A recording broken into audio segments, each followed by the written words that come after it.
Chapter 1106. Dustless's shattered body was reconstructed and restored to its original state without any injuries. His skin was shining, no different from the skin of a beautiful girl. Staring at the crazy Rita Barrow as if nothing had happened, Dustless immediately labeled him as a retard. You mean the ability of super regeneration?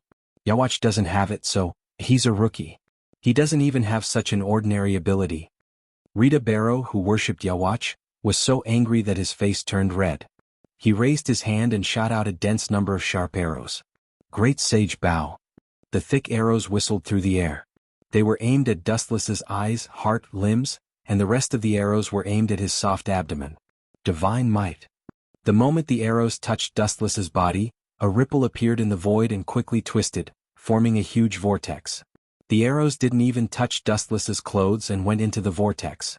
It was like a stone falling into the sea without splashing any waves. I heard that your ability is to connect all things. Regardless of whether there is something blocking you, you can pierce through the target you aim at. Now it seems that your ability is useless against me. Dustless laughed. His voice was quiet and clear. It was very pleasant in the eyes of Candace and Bambietta, but it was deadly in the ears of Rita Barrow. What was a battle?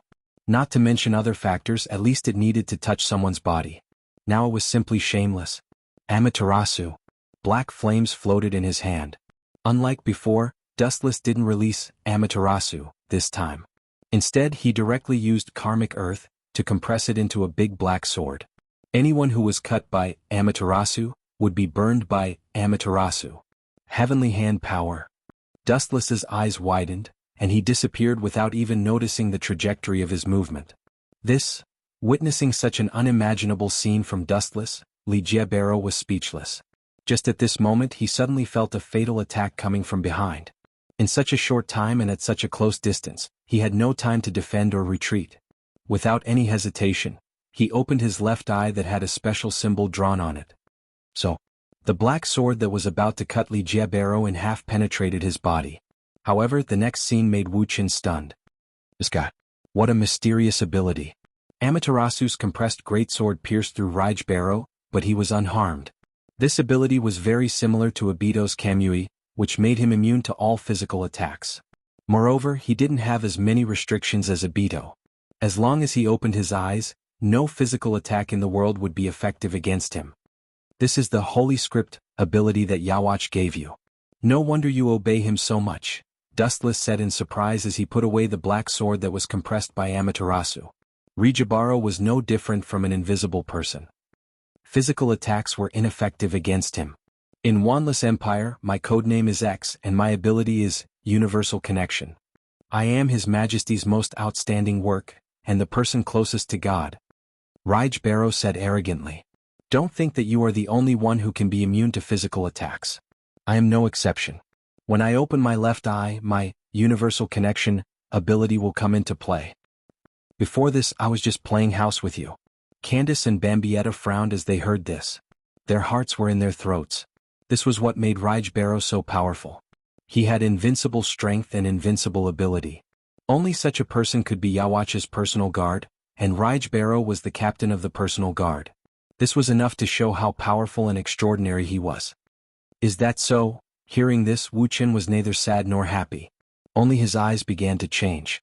Being immune to physical attacks is praiseworthy, but are you immune to illusions? I am an all-rounder.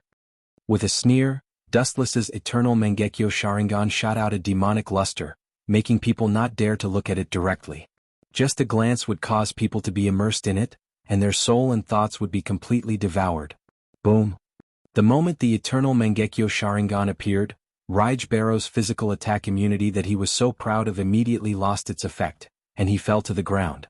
Universal Connection could pass through any attack, but it could not defend against illusions that had no substance. How does this feel? In Tsukuyomi World, Dustless was holding a blade and there were countless shadow clones around him. Without exception, all of them looked the same as Dustless, and almost all of them had blades in their hands. Gulp. Wuxia Barrow looked up at the sky.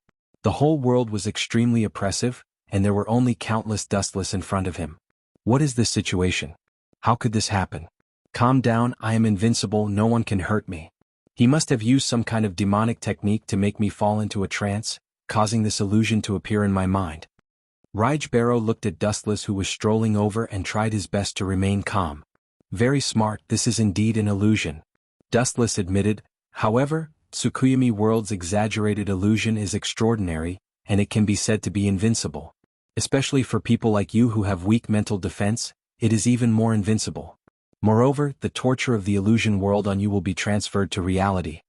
With an evil smile on his face, Dustless at this time was particularly gloomy and terrifying, at least in Raj Barrow's eyes. Even the evil spirits in hell were not as bad as him. He was simply the incarnation of the devil. Do you know what will happen if countless shadow clones stab you? Aren't you the messenger of God? Then you should be very resistant to beatings, right? Chapter 1107.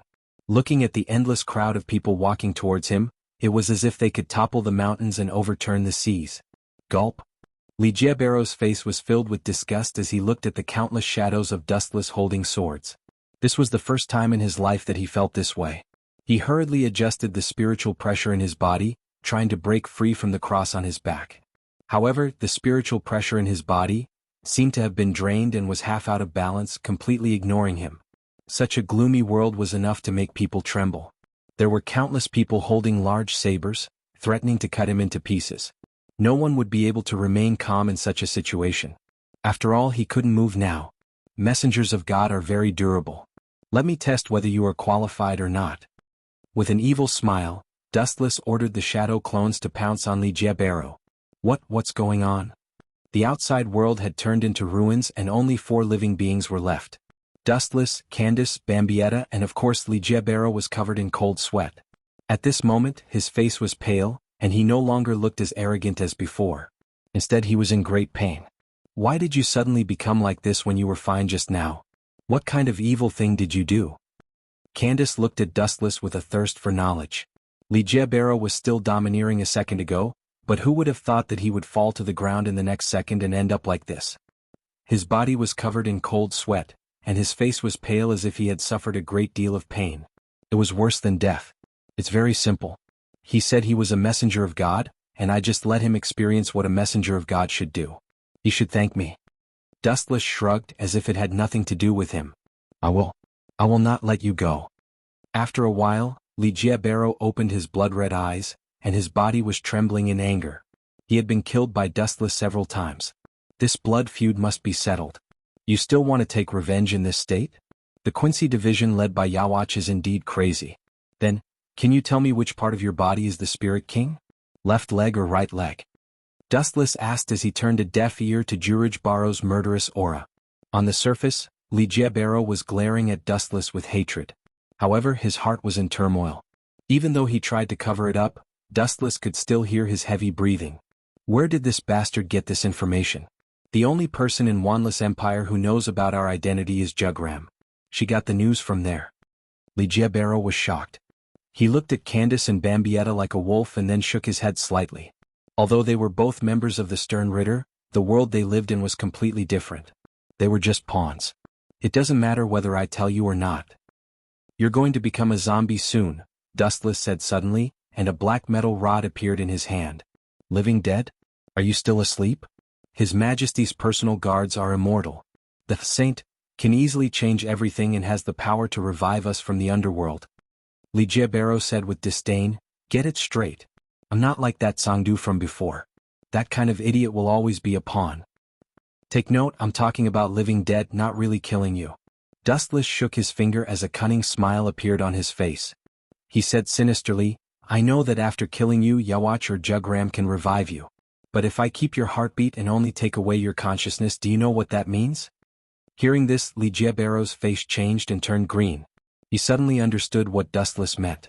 Turning him into a killing tool with no consciousness but still keeping his heartbeat, he wouldn't be dead and couldn't be revived.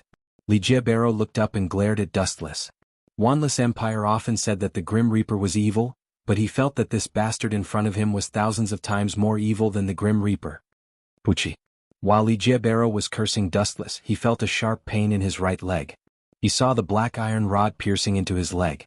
What scared him the most was that he lost all feeling in his right leg. Wuxia Barrow was shocked. Looking at the black iron rod that appeared in Dustless's hand, he wanted to open his left eye and activate the Universal Link ability to ignore physical attacks. But the injuries he suffered before didn't allow him to do so. It was hard to even keep his consciousness. Pucci, Pucci, Pucci. Another black iron rod flew out and pierced into Li Jiebero's left leg, arms, and heart. Next is your head. Dustless squatted down and looked at the terrified Li Jiebero. He smiled and said sarcastically, "Funny, even the messenger of God can feel fear?" Li Jiebero immediately turned his head and looked into Dustless's eyes. He shouted, "Since the Grim Reaper respects the Spirit King so much, you should bow down to us." "Sorry, I'm not. On the contrary, I want to replace the Spirit King. You guys are really an eyesore. The Spirit King's arms and legs are in your personal guards. There's even a Spirit King's heart. That's why it's best if you guys die." Dustless smiled. What Li Jiebero said was the truth. After all, there were 2 members of Yuhabaka's personal guards who were part of the Spirit King's body. Since the Grim Reaper really respected the Spirit King, he should respect them who were part of the Spirit King's body. Chapter 1108. From Dustless's point of view, Li Jiebero was admitting defeat. You want to replace the Spirit King? Dream on. The one who will replace the Spirit King and become the ruler of the 3 realms is His Majesty. Li Jiebero retorted. Obviously, he was brainwashed by Yawach and couldn't be more loyal. Let me ask you one last question. Where is Yawach's sleeping place? Dustless narrowed his eyes and asked calmly. Don't say that I don't know. Even if I knew, I wouldn't tell you. Li Jiebero said stubbornly. Although Dustless said it gently, he smelled a strong murderous intent. If Dustless knew that Yawach was sleeping somewhere, Yawach would probably be beheaded immediately. Then goodbye. Dustless was too lazy to ask such a brainwashed loyalist. The deep black iron rod was directly inserted into his mind, and his will and consciousness were instantly taken away. The various tissues in his mind were instantly annihilated, leaving only his beating heart. He had turned into an existence similar to a human in a vegetative state, his eyes empty and lifeless. This is the living dead I was talking about, the living dead. Standing up and moving his stiff limbs, Dustless turned to Candace and Bambietta, who were in a daze, and said, "I'm going to Soul Society now. You 2 can do whatever you want. It's good if Shinozaki Shinya can be found. If not, it doesn't matter." Dustless repeated. "You're going to Soul Society?" Candace looked at Dustless suspiciously, confused. She didn't know what he was planning, but from the gloomy and malicious sneer, it wasn't hard to see that Dustless was up to no good. At the same time, Li Jiebero stood up and moved slowly to the surprise of the 2 girls. "Don't tell me, you want to control Li Jiebero to attack Soul Society?" Candace and Bambietta were stunned as they suddenly understood Dustless's intention. Think about it, the Quincy Legion that should have been wiped out thousands of years ago suddenly reappeared in the world and boldly attacked Soul Society. It was self-evident how big the aftermath would be. This would directly cause the Grim Reaper to start a war with Quincy again. When did the 2 of you become so smart? I do plan to use the hands of the Grim Reaper to get rid of Quincy. It's best if both of them suffer. Dustless sneered. All he needed to do was to expose all traces of Quincy, especially the identity of Rich Barrow. It was Yawach's personal guard, and the captain of the personal guard. At that time, Shinigami and Quincy would fight again. It would be difficult for Wandenrake to stay out of it. Whether it was Sosuke Aizen, Jugram, or even Shinigami, they would all be involved in this sudden war. There were no clouds in Soul Society, it was clear and sunny. Rich Barrow, who was controlled by Dustless, had secretly infiltrated Soul Society and even came to Yamamoto's favorite place, the Shin Spiritual Academy. This was the academy that nurtured Shinigami, and it was extremely important to Soul Society. Almost all of the Godai 13th Shinigami came from the Shin Spiritual Academy. Whether it was Sosuke Aizen, Jin Ikimaru, Jushiro Yukitake, or Shunsui Kiraku, they were all students of the Shin Spiritual Academy. It was a place that nurtured Shinigami, and it was extremely important to Old Man Yamamoto. Captain Yamamoto will probably explode from anger if we ambush here.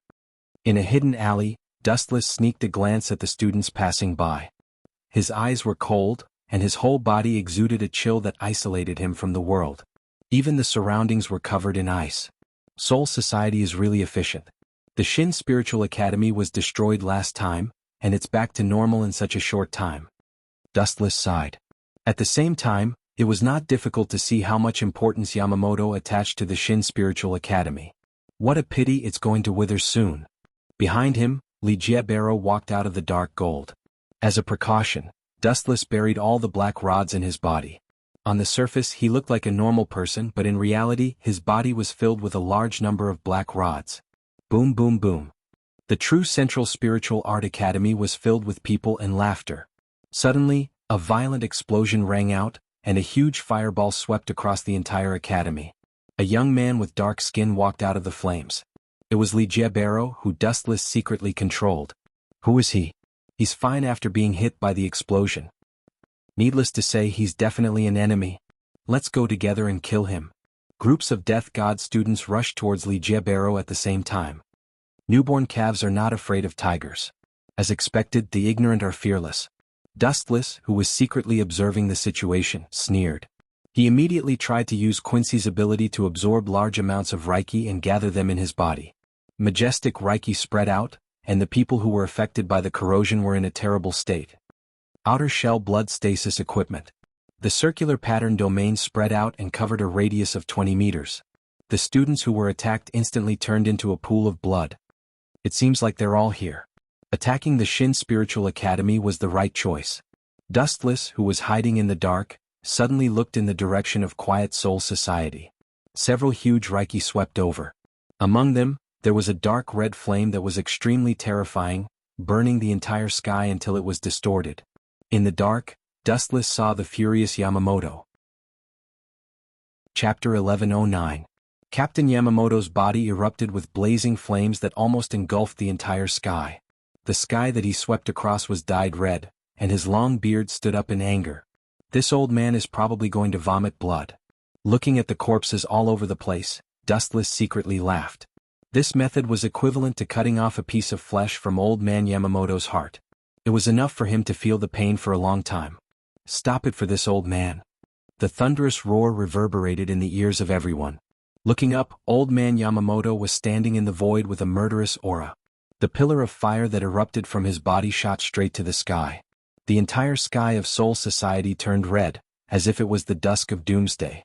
The penetrating temperature was enough to make people tremble in fear. You think I'll help you just because you say so? Dustless, who was secretly controlling Yamamoto, said with disdain. Dustless only had one impression of old man Yamamoto: rotten. Although he gave off the feeling of being a neighbor's grandfather, it was actually not the case. 1,000 years ago he was the one who created the Godei 13. At that time, Soul Society was still an assassin group, and Captain Yamamoto was the leader of that group of cold-blooded assassins. It was enough to tell what kind of person he was. Just like what Yawatch said when he invaded Soul Society, 1,000 years of peace had worn down Captain Yamamoto's spirit. Who are you? Captain Yamamoto stared at Rita Barrow, who was wreaking havoc, and asked sternly. Ryujin Jaka was already unsheathed, and the blade was wrapped in blazing flames. Rita Barrow, who was controlled by Dustless, didn't reply. Instead, he used his actions to explain everything. Outer shell blood stasis armor. With Rita Barrow as the center, the circular energy shield quickly spread out again and almost instantly closed in on Captain Yamamoto. This is annihilation. Captain Yamamoto couldn't help but be stunned. Immediately he waved Ryujin Jaka and blazing flames shot out. The rune field that was rushing towards him instantly collapsed. Dustless saw this and laughed secretly.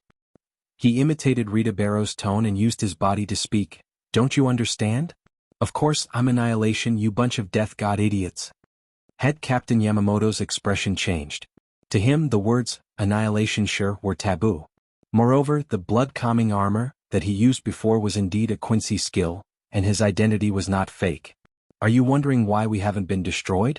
Of course, how could the wise and mighty His Majesty be defeated by you mere grim reapers? Don't talk about such ridiculous things in the future. Dustless controlled Li Jiebaro to reveal his identity and said proudly, I am the captain of His Majesty Yawatch's personal guard, Li Jiebaro. My code name is X, and my ability is Universal Connection. Do you death gods really think that the Wanless Empire is extinct? Big mistake.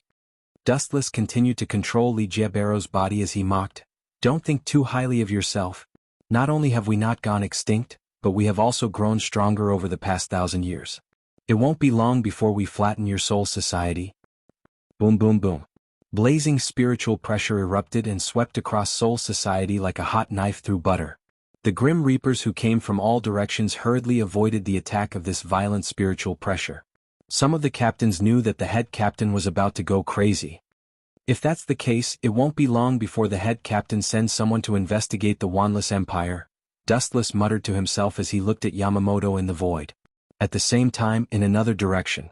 Who can explain to me what's going on? Who allowed him to do this? Jugram's cold voice sounded from within the Wanless Empire. Crack, crack, crack. Cracks began to appear on the surrounding buildings and the atmosphere was oppressive. We sent Li Jie to eliminate the two traitors in the real world, so why did he suddenly turn around and attack Soul Society? He even revealed the secret that we've been hiding for 1,000 years. Was his brain damaged by Yamamoto's Ryujin Jikoka? Gerald Valkyrie, who was also one of Yawacha's personal guards, said angrily. He also had a special identity, the Heart of the Soul King. Jugram, what should we do? The other 3 personal guards looked at Jugram. He was Yawacha's personal guard and the next king of the Wanless Empire.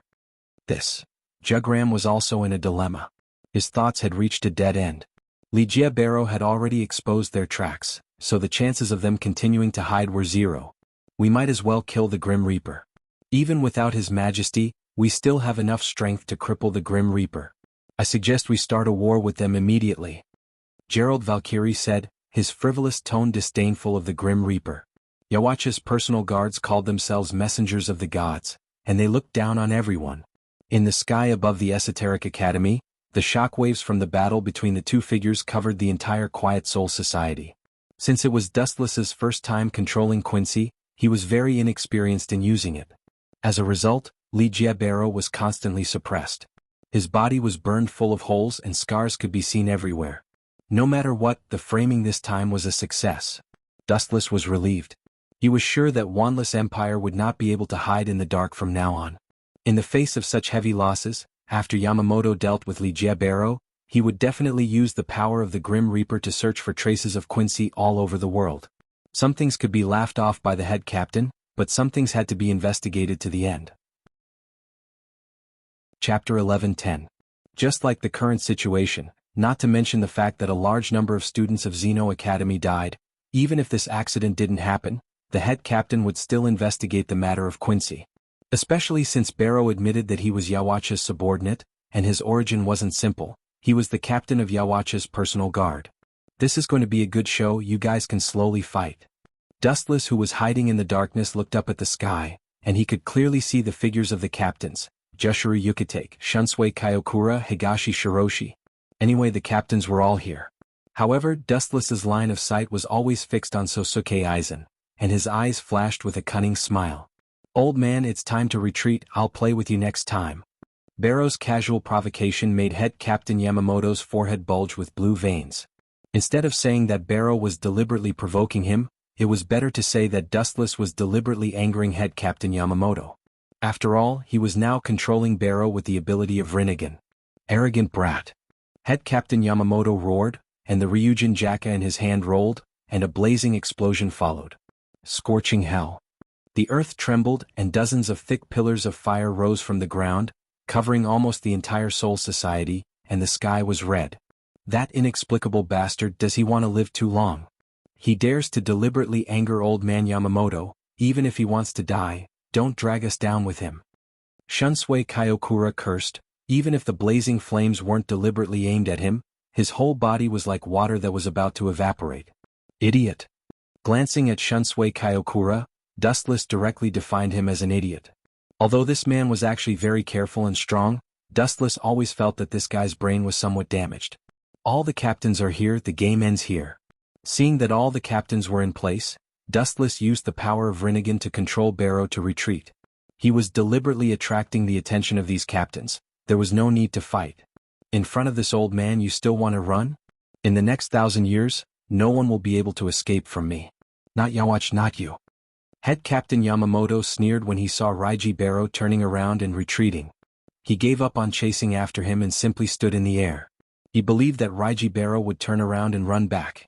You want to escape from Yuanlu Zai Sensei's flowing fire Jaka? This is unrealistic and impossible. Yukitake Jushiro shook his head and did not look at Raiji Barrow. The strongest Shinigami in the past 1,000 years was not just for show. A bunch of self-righteous idiots. Under the capture of Rinnegan, Dustless clearly saw the changes in the expressions of the captains in the sky, and immediately said sarcastically, "Thousands of years of peace, no strong enemy has appeared, causing you people to boast about the strength of the captain to the sky. With a strange smile on the corner of his mouth, Dustless controlled Raiji Barrow to fly to the giant fire pillar, and then suddenly shouted, "All things connect." Under everyone's stunned gaze, Raiji Barrow's whole body floated over the thick fire pillar. "You ignored my attack? How is that possible?" Yamamoto's calm face fell. It was so gloomy that water could drip from it. This kind of violation was completely a cheating skill.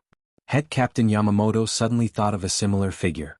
Very young, with a spring breeze smile on the corner of his mouth, very thin, looked like a 17 or 18 years old boy, but his strength was incredible. He alone annihilated all the Shinigami except for himself and the Zero Squad. It was Dustless. Similarly, Dustless was also a cheating maniac and he was immune to physical attacks. "Why are you still standing there? Chase him." Seeing the captains were still in a daze, Head Captain Yamamoto ordered loudly, "Annihilate that guy at all costs if you can catch him alive. If not..." "I don't need to say it, you all understand." The captains looked at each other and chased after Raiji Barrow. The head captain's anger was enough to make people tremble in fear. Even if they were captains facing the strongest Shinigami, they didn't have the slightest intention to resist. They immediately chased after Raiji Barrow. Mayuri immediately sealed the connection between Soul Society and the outside world. "Silver, I keep feeling that something isn't right. I'll use the Mirror's Moon ability to confuse these captains. You find a chance to go to the underground laboratory in Central Room 46 to observe the situation. I've placed the Hengyu there so we can't lose it. There's something wrong with this Quincy. Jugram is extremely sinister, so be careful." Ikemaru Jin nodded. Aizen's worry wasn't without reason. Jugram's eyes seemed to be able to detect everything. Ikemaru Jin felt a little weak when he looked at Jugram. TSK. Aizen is really smart." Dustless praised. Raiji Barrow was behind him. At this moment, in the dark Central Room 46, there was a dead silence, eerie and terrifying. The rotten bones on the ground were clearly visible, there were even a lot of spider webs on them. Central Room 46 was destroyed by Aizen a long time ago, but in the eyes of those who saw Aizen's Kyoka Suigetsu, it was no different from before. Boom boom boom. Activating his boundless eye power, he controlled Raiji Barrow to blast a huge hole in the ground, and all kinds of instruments and equipment immediately came into view. With a slight thought, Raiji Barrow and Dustless both jumped down.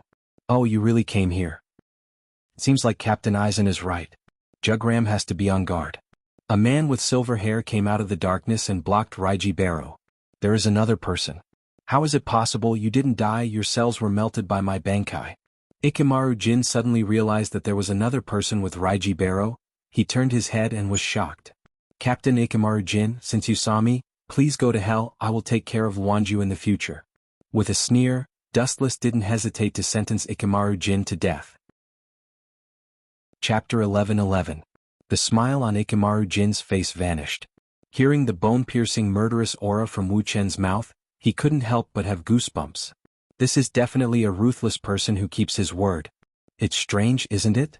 Ignoring Ikemaru Jin's cold expression, Dustless continued, "A person who was supposed to be dead suddenly came back to life. No one can accept it in such a short time, but this is the truth. No one in this world can destroy me. No matter what kind of creature he is, there is no exception." His eyes emitted a domineering light.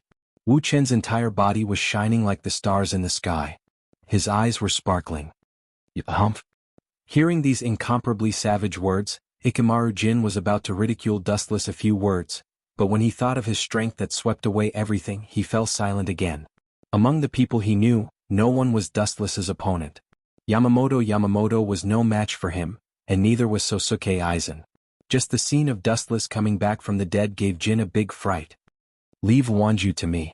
I will help you fulfill your only wish." Dustless's murderous aura disappeared, and his voice became much softer.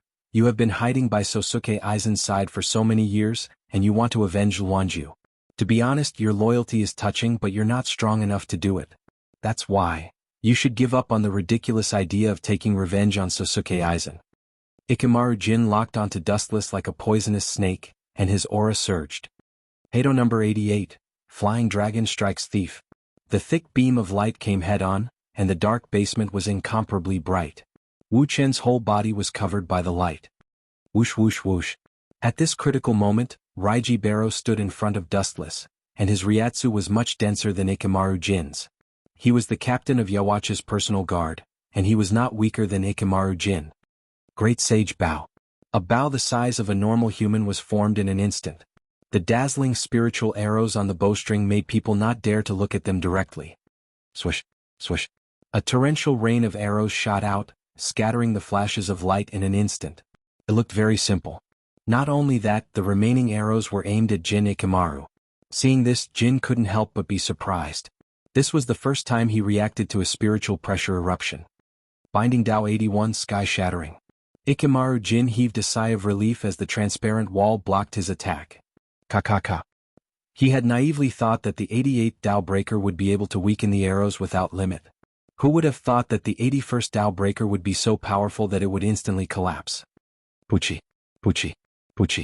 Jin Ikamaru's arms and legs were swallowed by the spirit seed arrows. His face was pale and he looked like he was in great pain. If this guy used the Great Sage Bow himself, it might have been blocked, but I'm sorry, I'm the one controlling him from behind the scenes. Pointing at Rijibaro, Dustless said in a relaxed tone. No wonder, I thought that Quincy was a meticulous person. How could he attack Soul Society rashly? It turned out that you were the one controlling him. It seems that he was able to fight against the captain because you were controlling him from behind the scenes. Jin Ikamaru said while gasping for breath. In order to provoke the battle between Shinigami and Quincy, you really planned everything. You forced me to do this. I was tricked by Aizen and Jugram. If I didn't fight back, they would have taken a mile after taking an inch. When he mentioned Jugram and Aizen Sosuke, Dustless's killing intent exploded.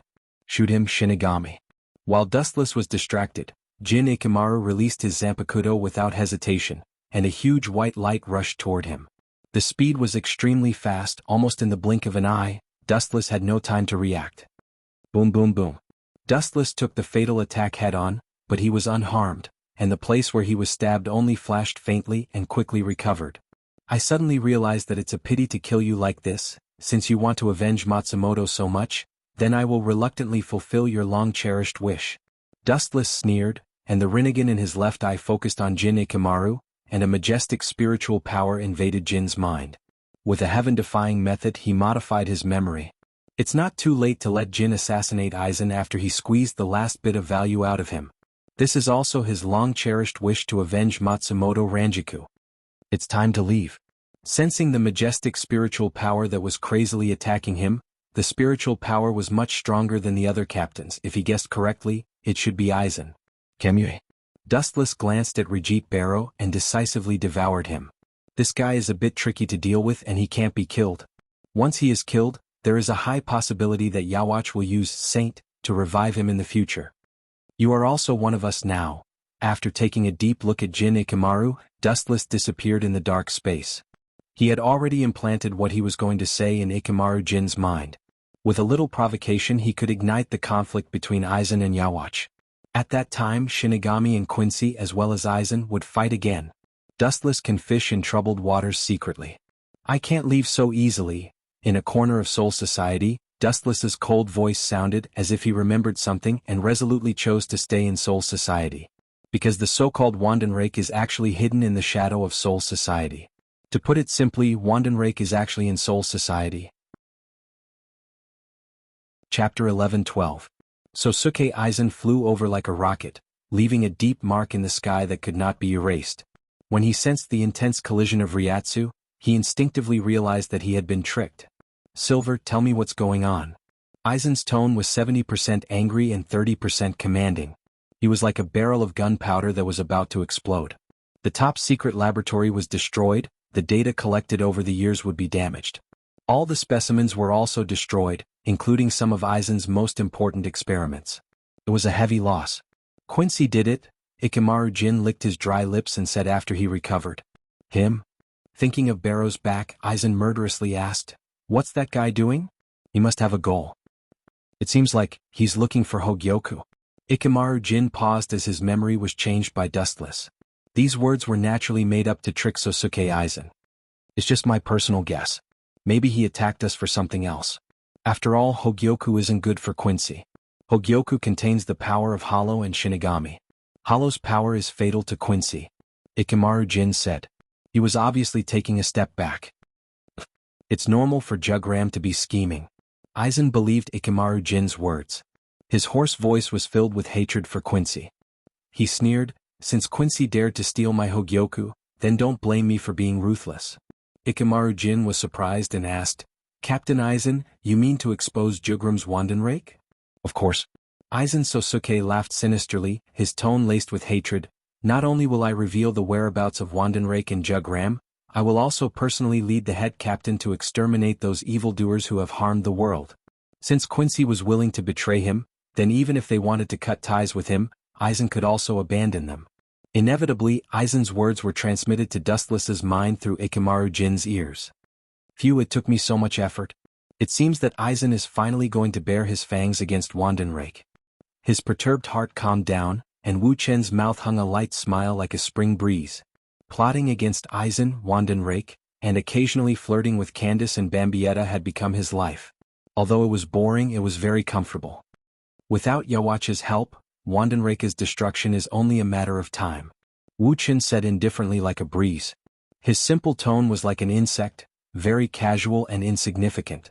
Jugram was much more benevolent than Yawach, and it was still a mystery whether his strength could surpass Yamamoto's. After taking a deep look at Quiet Soul Society behind him, Dustless disappeared. Time passed quickly and 3 days passed in the blink of an eye. During this time, Aizen secretly reported Quincy's whereabouts to Yamamoto, saying that they found him accidentally. This news shocked Yamamoto. After confirming that there was no mistake, Yamamoto decided to gather the elite Shinigami to attack Wandenrake and completely destroy them. However, it was obvious that Yamamoto was wrong. Quincy had been in Soul Society for many years, and Jugram was the first to launch an attack on the Shinigami. Of course, if possible, Jugram wanted to just let it go. However, Soul Society wouldn't let them go. The older generation of Shinigami, led by Yamamoto, almost regarded Quincy as a chronic pain. They couldn't wait to pull out their swords and immediately kill him. Now that Ligia Barrow dared to sneak attack Soul Society, Yamamoto naturally wouldn't let Quincy off easily. This was destined to be another bloody storm. TSK, what a pity. From the beginning to the end, Soul Society was the one who lost. The Shinigami couldn't take advantage of them. Dustless smacked his lips in pity. The key factor was Yawach. Right now these Quincy were just pawns. It did not matter if they were killed now. In the future, Yawach could resurrect them all with just a thought. Therefore, it didn't matter if Quincy was completely wiped out. They could afford to hurt Quincy, but they couldn't afford to play with the Shinigami. They only had one life. I wanted to experience the power of omniscient and omnipotent, but time is a bit tight. I'll see next time. After sighing, Dustless quietly left and began to hunt down the members who were given the Holy Script ability by Yawach. These people were actually Yawach's nourishment. One day Yawach would extract their abilities to perfect itself. Therefore, Dustless decisively chose to implant something special in all of their bodies. When Yawach devoured their souls, it would be a welcome gift to Yawach. After the members of the Stern Ritter fell, their souls and the ability of Holy Script would all belong to Wabuk. As long as Dustless placed the transcription seal in the bodies of those members in advance, everything would be fine. At the same time, in another corner of Soul Society, an unknown event was happening. There were only a few people, but the scene was extremely lively. If it weren't for the people on both sides deliberately stopping them, they would have already started fighting. Chapter 11-13. On one side was the Masquerade Corps led by Tera Masako, and on the other side was Urahara Kisuk and Four Maple Court's Yi. "Get out of my way." Ape Persimmon growled in a low voice. His eyes flickered with cold light, and his killing intent surged like a wave. Soul Society killed our companions and they must pay with their blood. Of course, that Aizen Sosuke is no exception. Ri Shiori said without giving up. The other members of the Masquerade Corps were silent. Urahara Kisuk knew that silence meant agreement. "I'm sorry, but I can't tolerate your actions. Now that Soul Society is going through an unprecedented disaster, I absolutely can't allow you to act recklessly." Urahara Kisuk's tone was calm and firm, expressing his stance. The members of the Masquerade Corps frowned. If possible, they didn't want to be enemies with Urahara Kisuk. After all, he saved the entire Masquerade Corps. Otherwise, all of them would have been killed long ago. Why do I always encounter such things? In the dark, Dustless gently observed the movements of the Masquerade Corps and couldn't help but sneer. If the Masquerade Corps also joined in, that would be great. These people were one less person to kill. Urahara Kisuke, this eyesore jumped out again. Since you want to get involved so much, I will help you. His pupils twisted sharply, and Rita Barrow once again appeared in his eyes. The cold muzzle was aimed at Urahara Kisuke. Go for me. With Dustless's roar, Rita Barrow's muzzle suddenly condensed a huge bullet. Soon after, it erupted with an aura that could destroy everything in its path. Whoosh whoosh whoosh. The powerful attack stunned everyone, and they all looked in the direction where the bullet came from. Locking on to the enemy's trace, Dustless and Rita Barrow disappeared from the face of the earth. Everyone get out of the way. Urahara Kisuke's pupils shrank and he quickly shouted. Although he didn't know what this huge light was, it would definitely be destroyed if it hit them. Urahara Kisuke reminded everyone to retreat, and they took this opportunity to pass through Urahara Kisuke's obstruction and rushed toward the center of Soul Society. It was the center of the battle between Quincy and Shinigami. Damn it. Come back. Don't go over there. Those annihilators are dangerous. Not only will they harm you, but they will also harm Soul Society.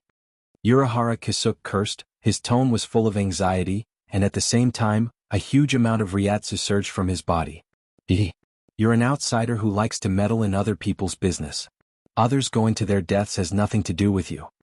Dustless, who was hiding in the dark, muttered to himself.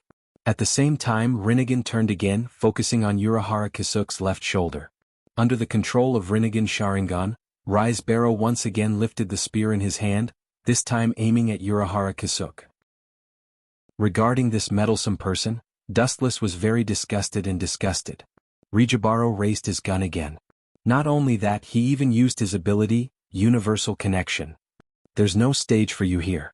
Take a break. With the cold muzzle aimed at Urahara Kisuke, Dustless didn't hesitate to order Rise Barrow to continue extracting a large number of Ryatsu.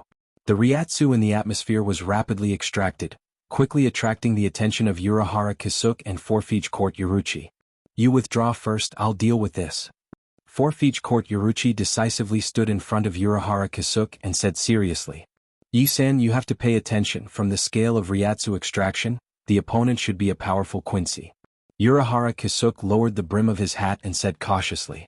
When he was about to chase after the masked core, Dustless directly ordered the beam of light to erupt. Bang bang bang. Ka. The absolute heavy blow obviously hit the person, there was a painful howl, and the sound of bones couldn't withstand the powerful force. How is this possible? The bullet bypassed me and hit Kisuke?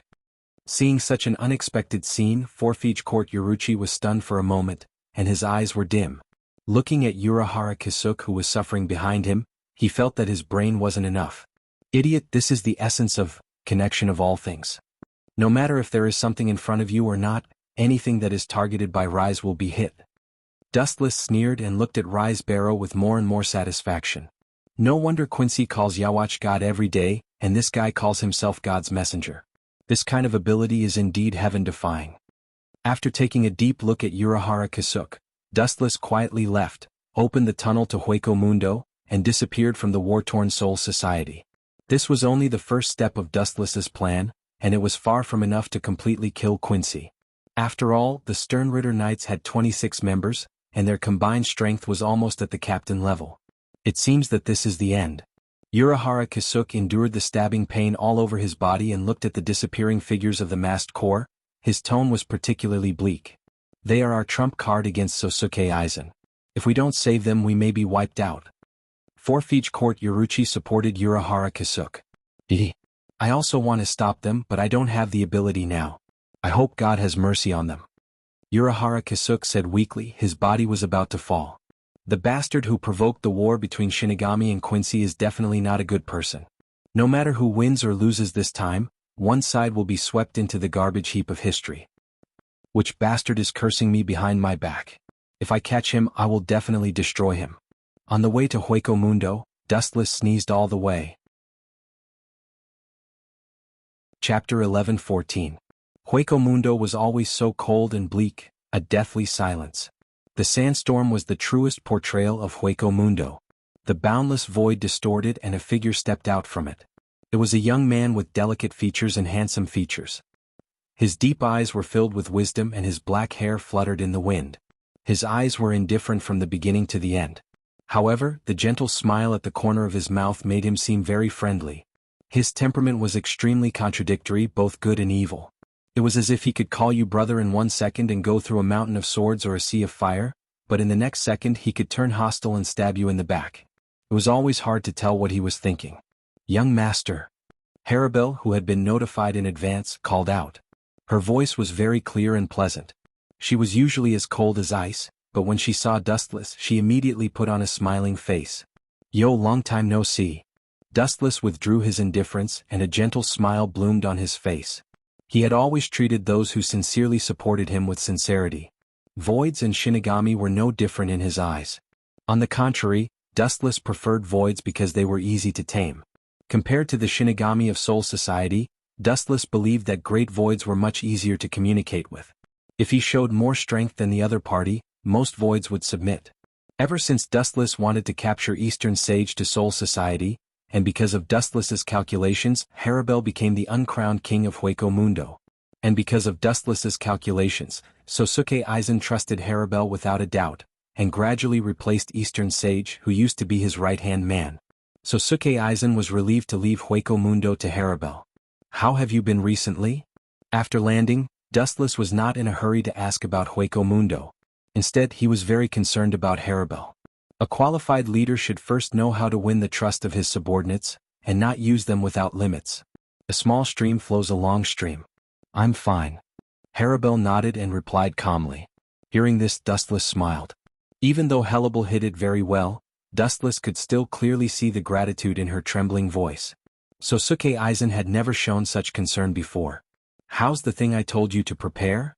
Changing the topic, Dustless asked, "Now that you've become the king of Hueco Mundo, you should know the people I'm talking about like the back of your hand." Dustless was talking about the great Voids at the level of Vasto Lord, Stark, Ulquiorra, Helibel herself, and a female Vasto Lord. Her name was Niru. Ulquiorra and Stark are both loyal to Sosuke Aizen. I'll find an opportunity to kill them both. As for Nero, the image of a little loli appeared in his mind. Dustless said softly, "If the method is used properly, she can be pulled into our camp." In fact, Dustless didn't intend to recruit subordinates. He knew that he could defeat Shinigami by himself, but after seeing Quincy's numbers, Dustless's heart was destroyed. Not to mention anything else, Dustless didn't expect them to fight. At least he needed a few subordinates to gather information for him. This was the most basic thing, so he didn't want to be a headless fly that had to do everything by himself. He even had to gather information by himself.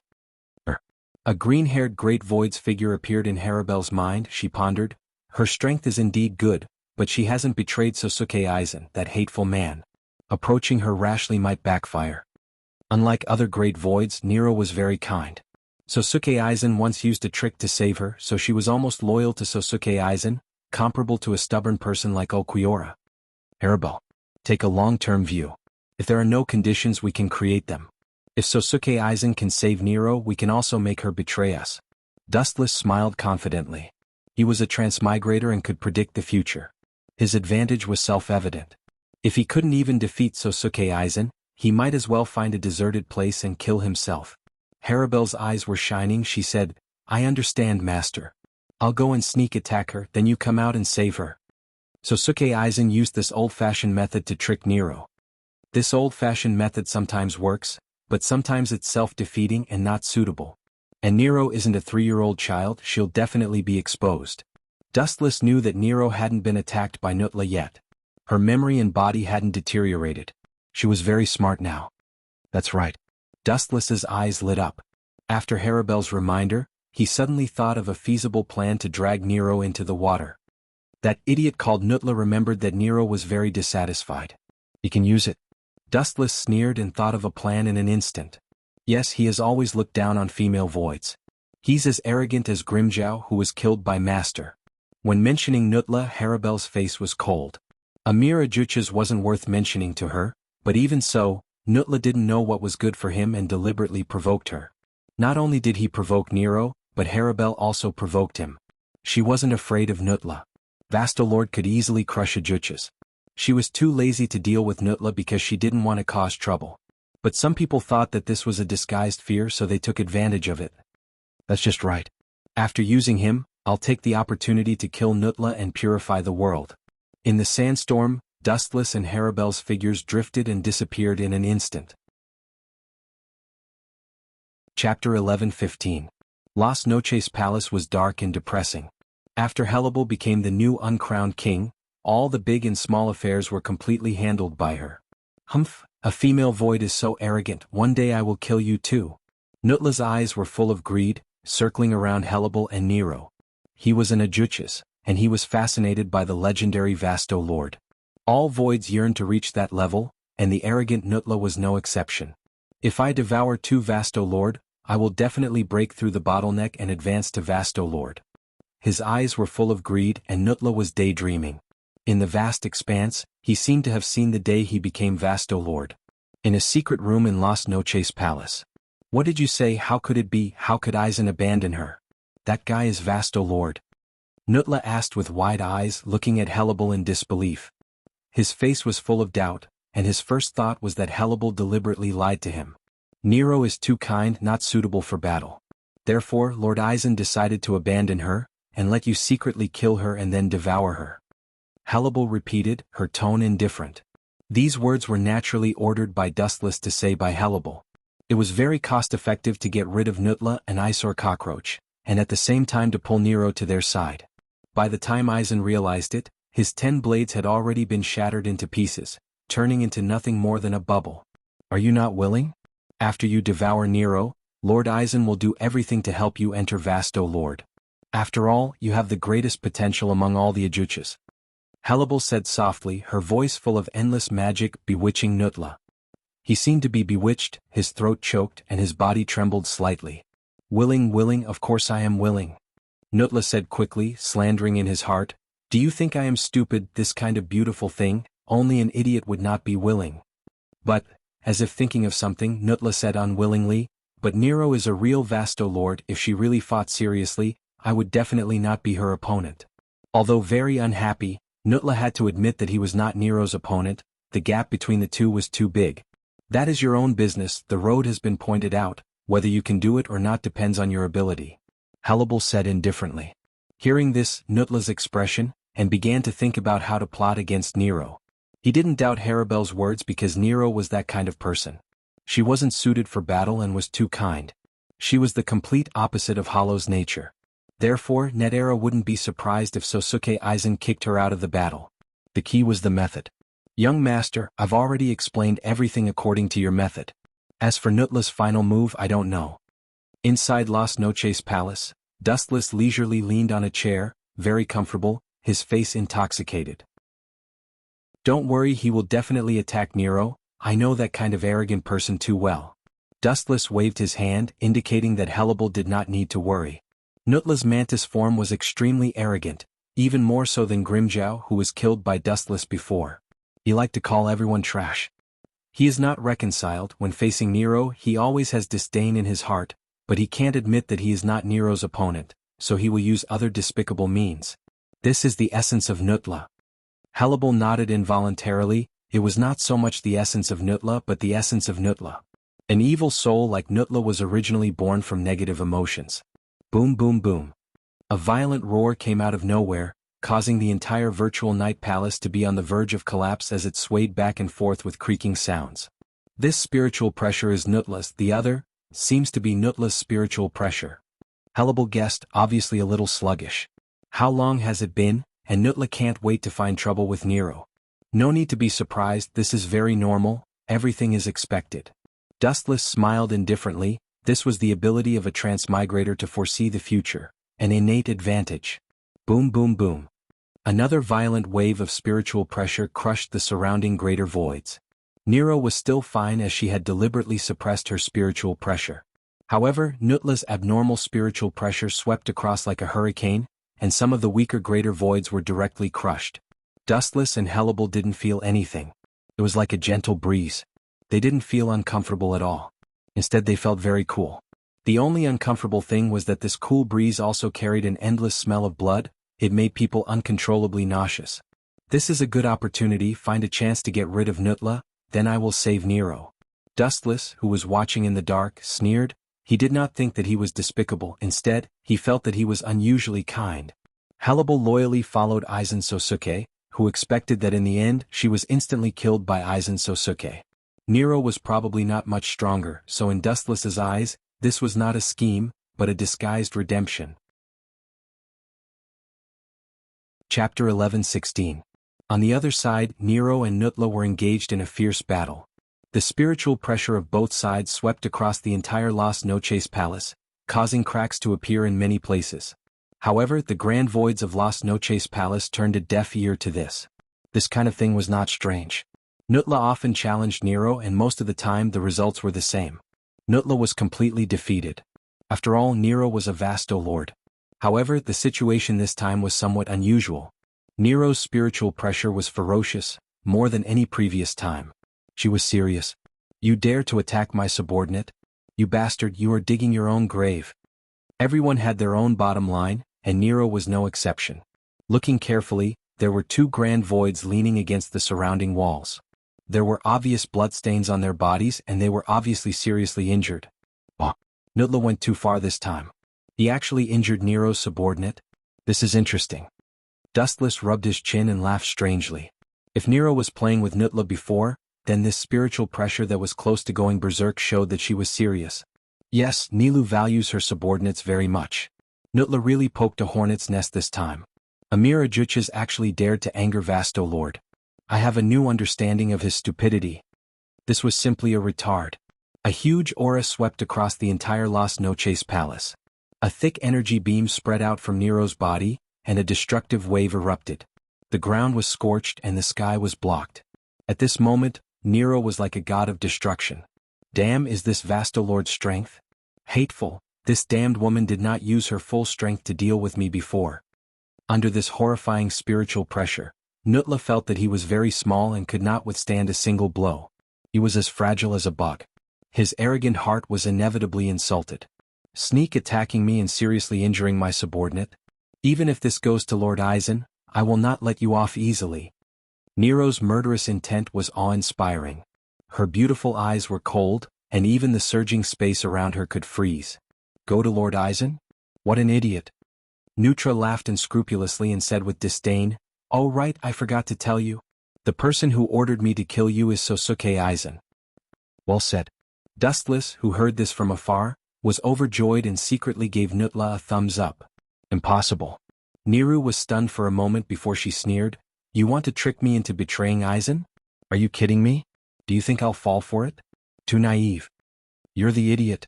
Sosuke Aizen is only using us as pawns. He wants us to be his pawns. Do you think your personality is suitable? You are too merciful, so you must be removed." Nutra laughed wildly. His laughter was full of sarcasm. Seeing that Nero was silent, he continued to attack her bluntly. "Look at our fight. We have already destroyed Las Noches and no one has stopped us. This shows that you have been abandoned." When these words fell into Neru's ears, it was even more serious than being cut several times in a row. She clenched her fists tightly. Aizen said that as long as I kill you, I can devour you, and he will help me advance to Vasto Lord. At the end of his speech, Nutra almost danced with joy. The person who actually said these words was Hellable, but Nutra, who discriminated against women, didn't even say Hellables' name. Anyway, Hellable was just a messenger. At the same time, a mysterious shadow swept into the air, and the sharp Zanpakuto slashed directly at Neru. Puchi. Caught off guard, Neru was immediately seriously injured, and the bone mask on her forehead was crushed by the ferocious blade. Her face turned pale and she suddenly spat out a big mouthful of blood. But the most surprising thing was that Neru's Ryatsu fluctuations gradually decreased, like a deflated ball, and the majestic Ryatsu in her body dissipated in an instant. No wonder he is so confident, he actually conspired with others. Hellable's face changed and she looked at Neru with a bit of self-blame in her eyes. As a female Greater Void and Vasto Lord, the two of them had a good personal relationship. Enough, you go and stop the Greater Void reinforcements, leave these two to me. Looking at the figure who attacked Neru, Dustless stepped out and disappeared like a hurricane. The pink Greater Void, called Arsaporo, was also one of the future 10 Blades. His strength was good, especially 200 years ago he was said to be Vasto Lord. Later, for some reason, his soul was divided into two and he was demoted to the current Ajuchas. I'm coming.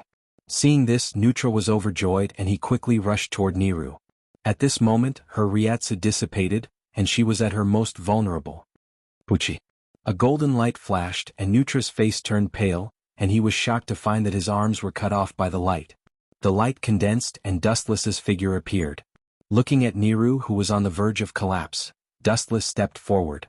Dustless breathed a sigh of relief and gave Niru a comforting look. "Phew, fortunately she's fine, just some superficial wounds, no big deal." "Who are you?" the pink-haired Arsaporo asked. "Looks like a Grim Reaper. But you dared to break into Las Noches Palace alone? Even if you are a Grim Reaper, you will die." Hearing this, Dustless stared coldly at Nutra. This meddlesome Ajuchas was beyond his expectations, and Niru was injured. "It's you two who should die." Chapter 11:17. His deep eyes spun and a murderous glint flashed. Nutla and Sal Apollo's hearts skipped a beat. They knew that things were not going well. Those ferocious red eyes seemed to want to annihilate their souls. They were in extreme pain, as if they were being burned by the invisible fire of the Red Lotus. They were almost melting. Nutla and Sal Apollo saw this and took a step back. Even though Dustless did not have any Ryatsu fluctuations, his glance was enough to make them tremble in fear. The two of them could not help but break out in cold sweat. "Bastard!" After taking a step back, Nutla, who realized what had happened, was shocked and angry. If there were not so many people around, he would have slapped himself. He was so scared by a person's gaze that he kept retreating, unable to resist. Just thinking about it made Nutla's whole body explode. What kind of humiliation was this? "The sword of the Grim Reaper can't hurt me. Among the 10 blades, my steel skin is the hardest." Nutla laughed arrogantly. "And I have this ability." The arms that were cut off by Dustless suddenly emitted a strange Ryatsu fluctuation. Immediately, the severed arms quickly regenerated. "So, what are you trying to say?" Dustless was not moved. He asked indifferently, "Don't talk about super regeneration and steel skin, these two shallow abilities. Even if you have the ability to resurrect the dead, you are still doomed to die." "You said my ability is shallow?" Nutla was stunned. He immediately laughed out of anger and said, "Is that so? Then I will let you understand what it means to defy the natural order. The word, shocking, is a true description of me." After saying that, Nutla waved his horrifying weapon and stabbed. His speed was so fast that only a black afterimage could be seen. Even because the sand was too soft, the place where he passed by set off a storm. "You are short-sighted. Do you really think that Arankars are invincible? Don't be ridiculous. Don't say that you are just an Achuka's Arankar. Even if you are a Vasto Lord, in fact, you are just SOSO. Dustless sneered. The so-called Vasto Lord was actually very fragile. At least in Dustless's eyes, it could be destroyed with a flick of his finger. For some Captain-class Shinigami, Vasto Lord was just as vulnerable. For example, Aizen Sosuke could suppress Ajuchas with Ryatsu alone. He could kill Vasto Lord with one strike. Dustless was even less of a problem. At this moment, the sky suddenly darkened. Dustless suddenly looked up and saw a figure wielding a large saber descending from the sky. The force of his falling body was like a mountain that weighed hundreds of tons. "Go away. This guy is very strong." Seeing Dustless looking at the sky like he was possessed, the kind-hearted Nero quickly reminded him. However, if she knew that the person who had planned all of this was Dustless, her heart would probably be so depressed that she would vomit blood. "Leave." "Why should I leave? Hueco Mundo doesn't belong to their family." Glancing at Niru indifferently, Dustless remained calm. The chakra in his body surged, and a giant Tengu was formed in the blink of an eye. Kensusuno. Following Wu Chen's command, the golden light turned from virtual to real. The thick arm clenched tightly and a super-large fist blasted out. "What the hell is this?" Nutla roared with a sharp tone. His eyeballs almost popped out of their sockets as he looked at the oncoming golden Daquan, which was almost the size of a small mountain. Feeling the penetrating sharpness of the fist, he quickly blocked his weapon in front of his chest. Bang! Under the control of his mind, the thick fist blasted into Nutla without any accident. The powerful force could destroy heaven and earth, and Nutla disappeared in an instant. Hundreds of meters away, Nutla was lying on the ground in a sorry state. His bones were shattered and only his internal organs and head were intact. The rest of his body had been crushed. What kind of monster is that? Lifting his head with difficulty, he saw the terrifying Tengu armor, sensed the heart-palpitating power, and the injuries all over his body. Nutla's self-esteem collapsed in an instant. "I must tear you apart alive, I must." Nutla gnashed his teeth and said hatefully, revealing a hysterical madness in his words. Listening to this determined tone, it seemed that he wanted to perish together with Dustless. However, he didn't have the chance. Dustless turned into a rainbow light, illuminating a large area of Las Noches Palace. The dazzling light made people not dare to look at him directly. What does this guy want to do? Nutla was stunned. Looking at Dustless, who had turned into a flash of light, a hint of fear instinctively flashed in his eyes. He quickly used all the strength in his body to activate super regeneration. He instinctively felt that something was wrong. Are you still going to struggle? But it doesn't matter. You're lucky that your internal organs weren't destroyed just now. This time I'll crush your entire body. With a sinister smile, the light gathered in Dustless's hands swarmed out. The moment it appeared, it almost covered the entire sky. Yasakani no Magatama. Whoosh whoosh whoosh. Thousands of sharp piercing sounds made people shudder. Nutla stared blankly at the falling light bullets. His face was ashen, and the idea of super regeneration was put down. Bang bang bang. Not only Nutla's body, but the earth was also affected by the most ruthless and cruel radiance. Countless holes were dug out, and almost half of Las Noches Palace was filled with holes. As for Nutla, his body was crushed into powder, and the stench of a foreign species was still lingering. Life and death were completely destroyed. Not to mention continuing to fight with Dustless, Nutla didn't even leave behind a corpse. Chapter 11:18. Nilu's eyes widened when she saw this scene. Her pupils dilated several times. She was horrified and shocked. She stared at Dustless in surprise as if she was looking at a prehistoric monster. Her eyes refused to move at all. He killed Nutla in just 2 moves? Oh my god, am I dreaming? Nero murmured to herself. She knew that she could easily defeat Nutla, but she was far from being able to defeat someone as simple as Dustless.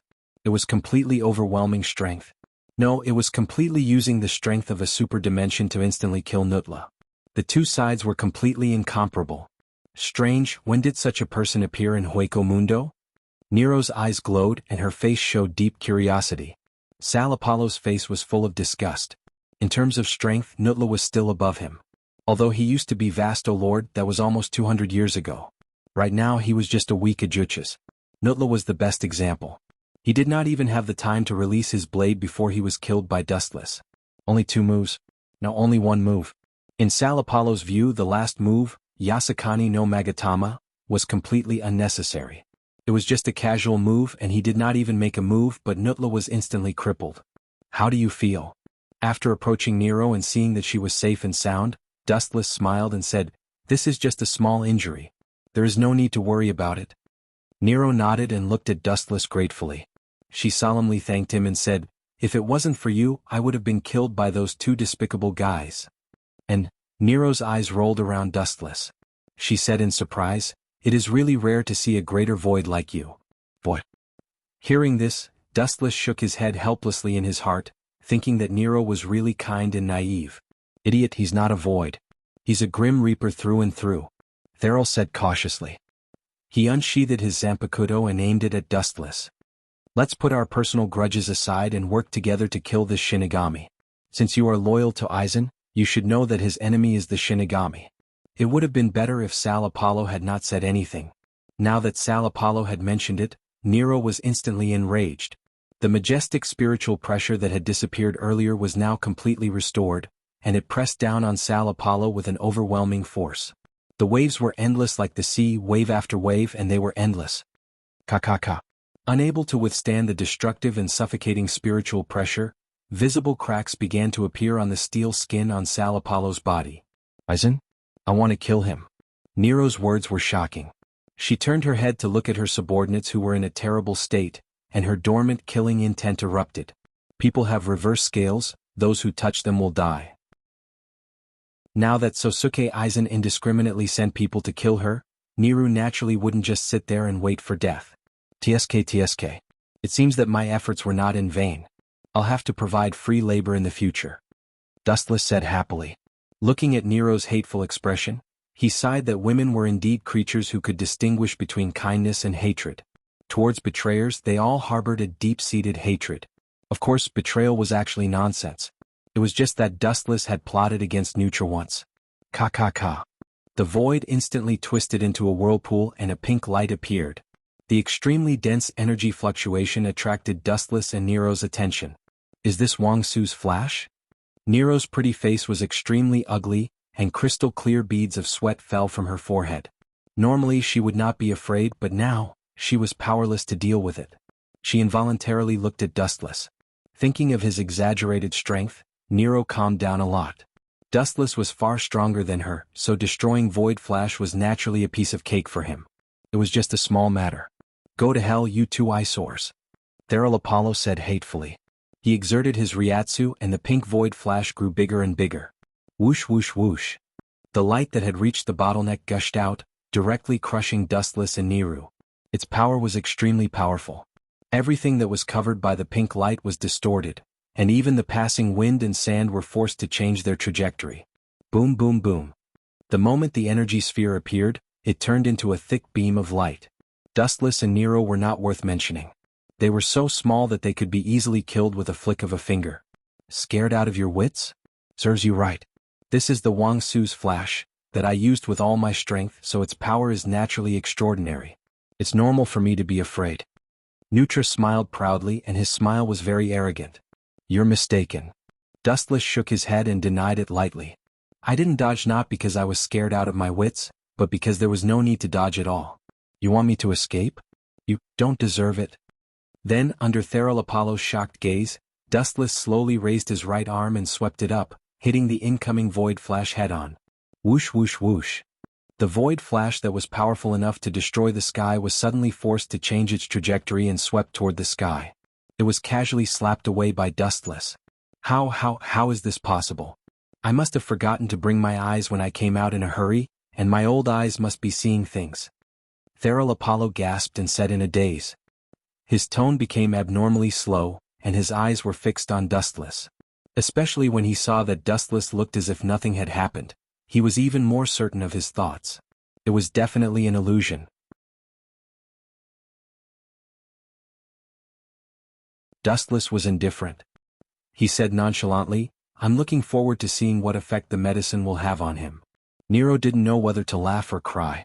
She was sure that after Sal Apollo swallowed the pill, his strength would at least increase by a few dimensions. Haha.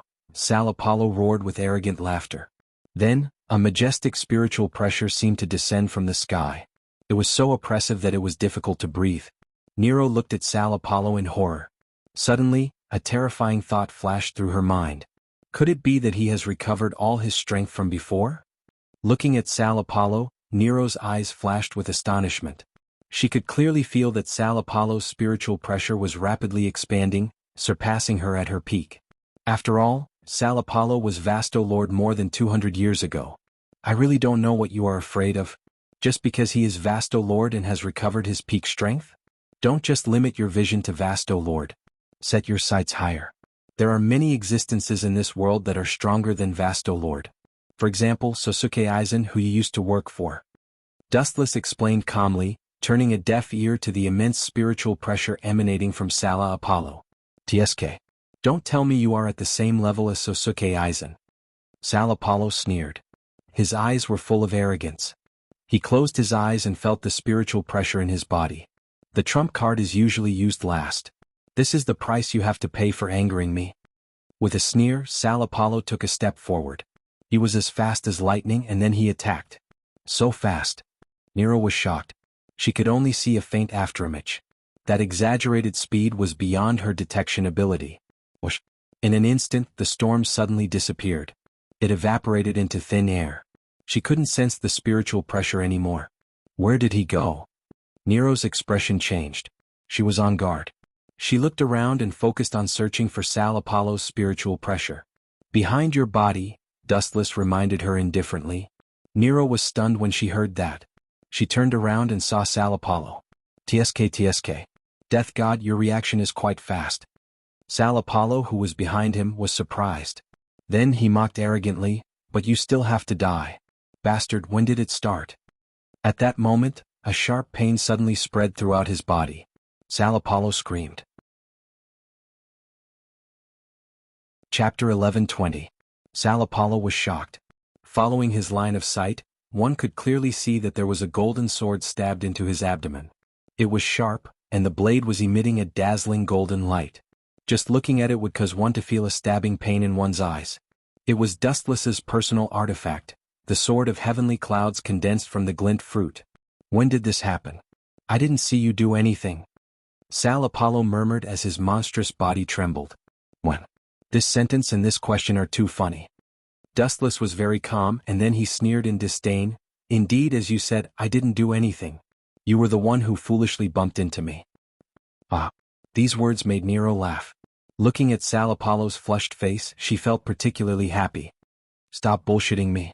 Sal Apollo's face turned red as he quibbled. His suffocating and despairing aura locked onto Dustless, and a beast-like ferocious glint flashed in his eyes. Or it could be said that he was an out-and-out beast. His whole body was covered with a thick bloody light. Enduring the pain all over his body, he forced himself to retreat. Every time he moved, his body would be in extreme pain. This damn thing is still hot. Sal Apollo was in unbearable pain. The scorching light of the sword of heavenly clouds was eroding his body. His internal organs were scorched, and his life force was reduced without limit. Bastard. Sal Apollo said fiercely, and his sharp roar sounded like he wanted to cut Dustless into pieces. Seeing that you are in so much pain, I will be a good person and help you. Looking at Sal Apollo, who was trying to break free from the sword of heavenly clouds but was in so much pain that his whole body was cold, Dustless chuckled, and his left eye suddenly turned white. The Tensigan descended. He gently raised his right hand and aimed at Sal Apollo's abdomen, and the chakra in his body began to dance. What? You want to hit me with such an ordinary fist? Do you think I am a human? No, this kind of ordinary fist can't even kill a human, let alone me who was a top great Void Realm expert of Vastolord 200 years ago. Looking at the ordinary fist, Sal Apollo expressed his disdain. The corner of his mouth curled up into a mocking smile. Is that so? Then please give it a try. Dustless smiled strangely, and the Tensigan rotated rapidly, injecting all the eye power into his fist. Bang bang bang. An unparalleled repulsive force exploded, instantly blowing up half of Sal Apollo's body, leaving only the lower half. I wanted to play with you until the end, but it seems like I used too much strength. Dustless said with a face full of self-blame. You bastard. The roaring sound came from all directions, and the indignant voice lingered in Wu Chen's ears for a long time without dispersing. Still alive? That's great. Then, to Nero's astonishment, Sal Apollo, who only had half of his body left, began to release spiritual pressure and slowly formed a new body. How is this possible? How can he be reborn after his heart and head were destroyed? Nero was shocked. This was the first time she had seen such a situation. This is normal. This guy was Vastolord 200 years ago, and it is normal for him to find ways to improve his strength or his physical ability. Don't forget that he is a scientist and it is normal for him to invent some strange things. Dustless explained calmly. After all, he was Vastolord and it was normal for him to have some trump cards. Are you saying that my invention is a strange thing? Sal Apollo was furious. Voidness was composed of negative emotions, and except for a few individuals, many people were easily angered. How dare you say that such a great invention is strange? This is blasphemy.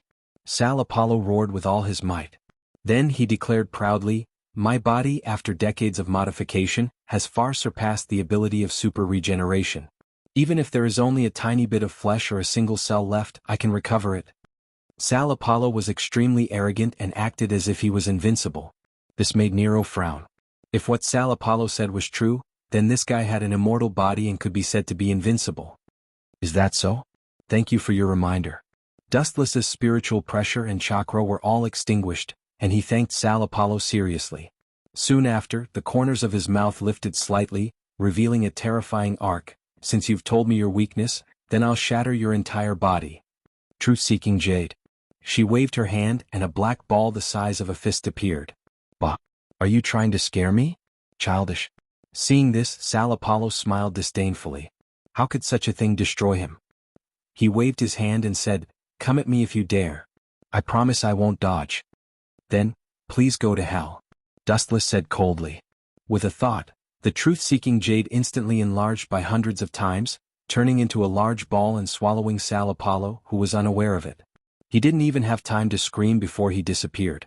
Now, except for Baligan, the king of Hueco Mundo, who was killed by Dustless last time, There was one less Vasto Lord.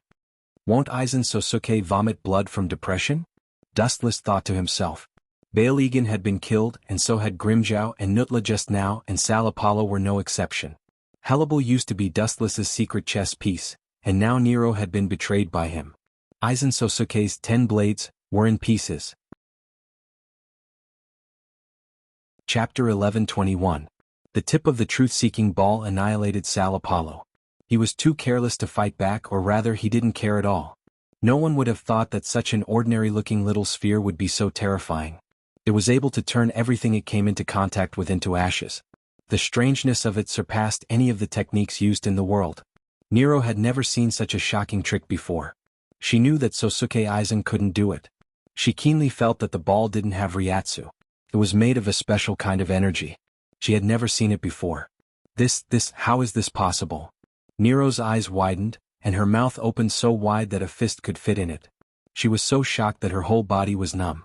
The eyes that looked at Wu Chen were filled with obvious changes. They were filled with blind worship and respect. Hueco Mundo was a place where the strong were respected. If you were strong, you were the boss. If you weren't strong enough, you could only be bullied.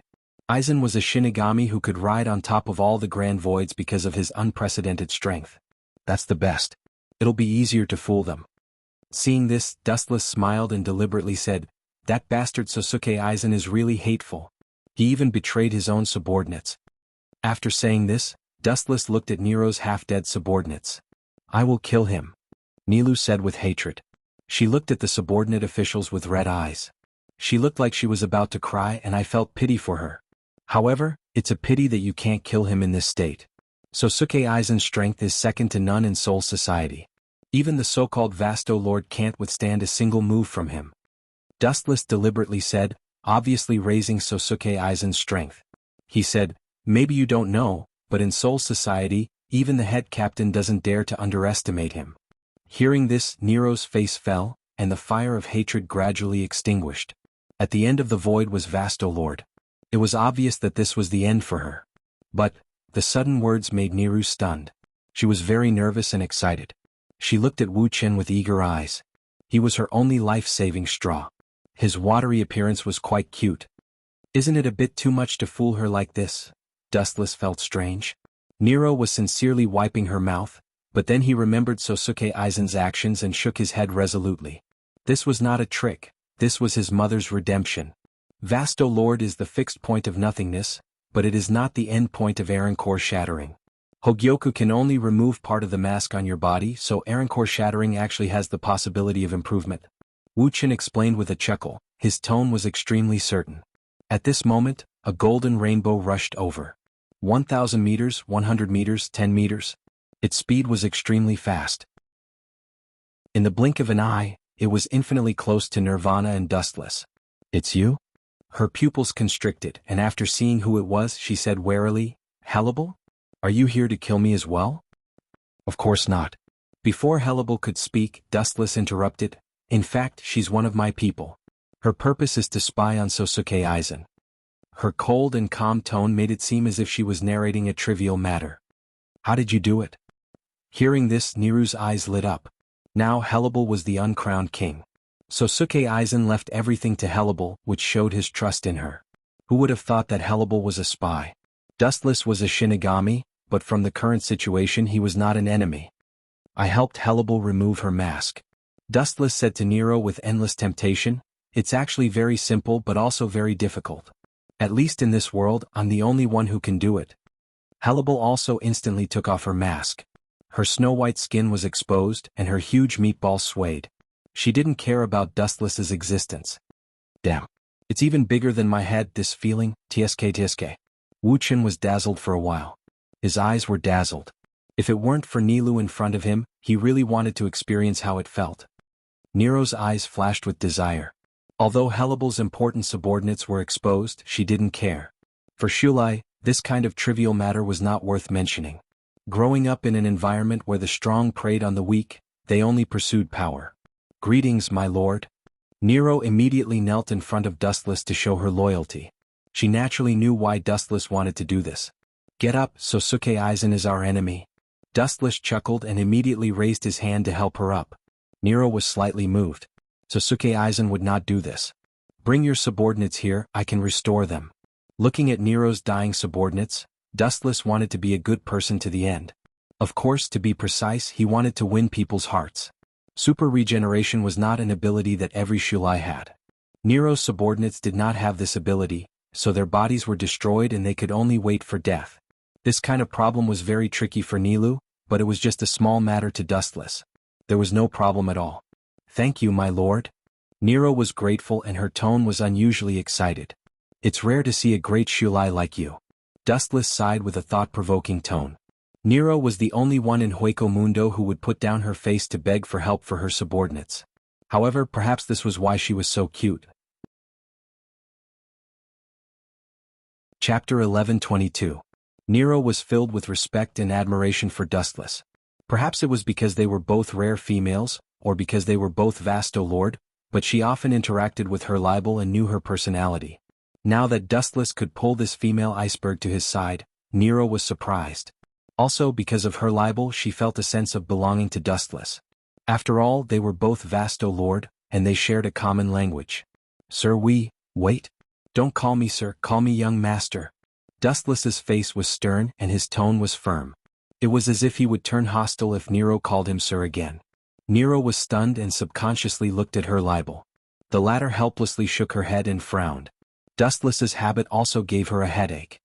You children don't understand the world of adults and don't ask too much. In short, don't call me sir, Dustless said with an unfathomable look. That's because everyone who calls me sir is a traitor. Wu Chen secretly complained in his heart. He immediately looked at Nero, who wanted to say something, and asked, "What's the matter? Tell me." Nero nodded and asked, "What's the next step of our plan? Are we going to kill Sosuke Aizen?" These words attracted Hurlabel's attention, and she eagerly looked at Dustless. "It's still too early," Dustless replied. The two women's eyes dimmed, and they seemed disappointed. After all, Sosuke Aizen was their mortal enemy. As for her libel, you can stay in Hueco Mundo. As for Nero, Dustless's eyes fell on Nero and circled her for a moment. He suddenly made a decision and said, "You will stay with me for the time being. There are still many things I need you to do." Nero didn't say anything. At the same time, the fierce battle in Soul Society continued. Although Yawach himself didn't appear, the battle was still earth-shattering. The eyes of both sides were red with killing intent as they fiercely fought back and forth.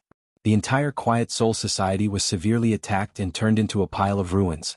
Not only that, the scale of the war gradually spreading to the entire Soul Society. Blood dyed the ground red, and the air was filled with the pungent smell of blood. At a certain border area. Dowbreaker 90 Black Coffin. The razor-sharp black lights attacked from all directions. There were so many of them that it was not as simple as tens of thousands. All of them attacked the blonde man. Pucci. The black light engulfed the golden-haired man's body, mercilessly slicing his body. Countless flashing blades attacked him together. However, he couldn't hurt him at all. His expression remained cold and indifferent from the beginning until the end. He was like a towering statue, and his handsome face seemed to have been frozen forever. There wasn't a trace of expression on his face. Sosuke Aizen. How dare you betray us? The golden-haired man raised his head and stared at the person who attacked him. His unchanging face finally had some expression. However, it was filled with cold killing intent. This person was the current leader of Wandenrake, Jugram. Because Yawach was sealed, he was given the ruler's mask, and had been in charge of Wandenrake's affairs. At the same time, he was the next king and the leader of the Sterncross Knights. I betrayed you? As if he heard the funniest joke in the world, Sosuke Aizen almost laughed out loud. At the same time, he was extremely angry. He no longer concealed his killing intent and erupted like a tide. Your subordinate, the Quincy master called Li Jiabero, ambushed Silver and dared to target my Hengyu. You still dare to say that I betrayed you? Preposterous. Are all of you so shameless? Sosuke Aizen said angrily. His eyes were filled with killing intent as he looked at Jugram, his heart filled with anger. He had always been the one scheming against others, but this time he was tricked by Jugram. Rita? Hearing this, Jugram was extremely gloomy. His eyes flashed with anger. In reality, he still didn't understand the situation. Originally, he ordered Rita Barrow to deal with the traitors in the modern world, Candace and Bambieta. Who would have thought that not only would he not return, he would even recklessly attack Soul Society. The most hateful thing was that he had revealed the secret of Wandenrake for 1,000 years. What made Jugram want to vomit blood was that this was in front of head captain Yamamoto.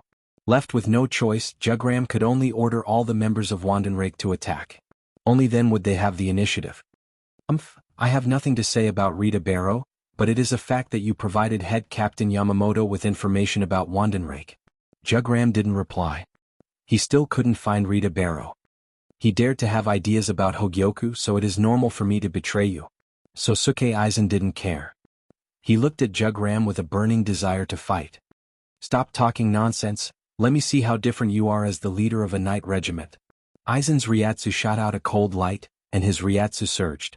He pounced on Jugram, intending to start a fierce battle. Serves you right, you two idiots who always think that you are infallible better die. Ever since the last lesson, Sosuke Aizen always hid Hogyoku on his body in case he was unprepared. These words naturally fell into Hogyoku's ears, or Dustless, who was disguised as Hogyoku's consciousness. Chapter 11:23.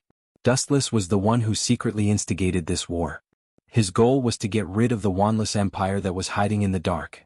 Only by crushing them could Dustless be at ease. After all, this colossus was even stronger than the Grim Reaper. Dustless could still clearly remember that when he fought against Squad Zero, Urabacker's 4 personal guards had crushed them with overwhelming strength. That's right, it was an instant kill.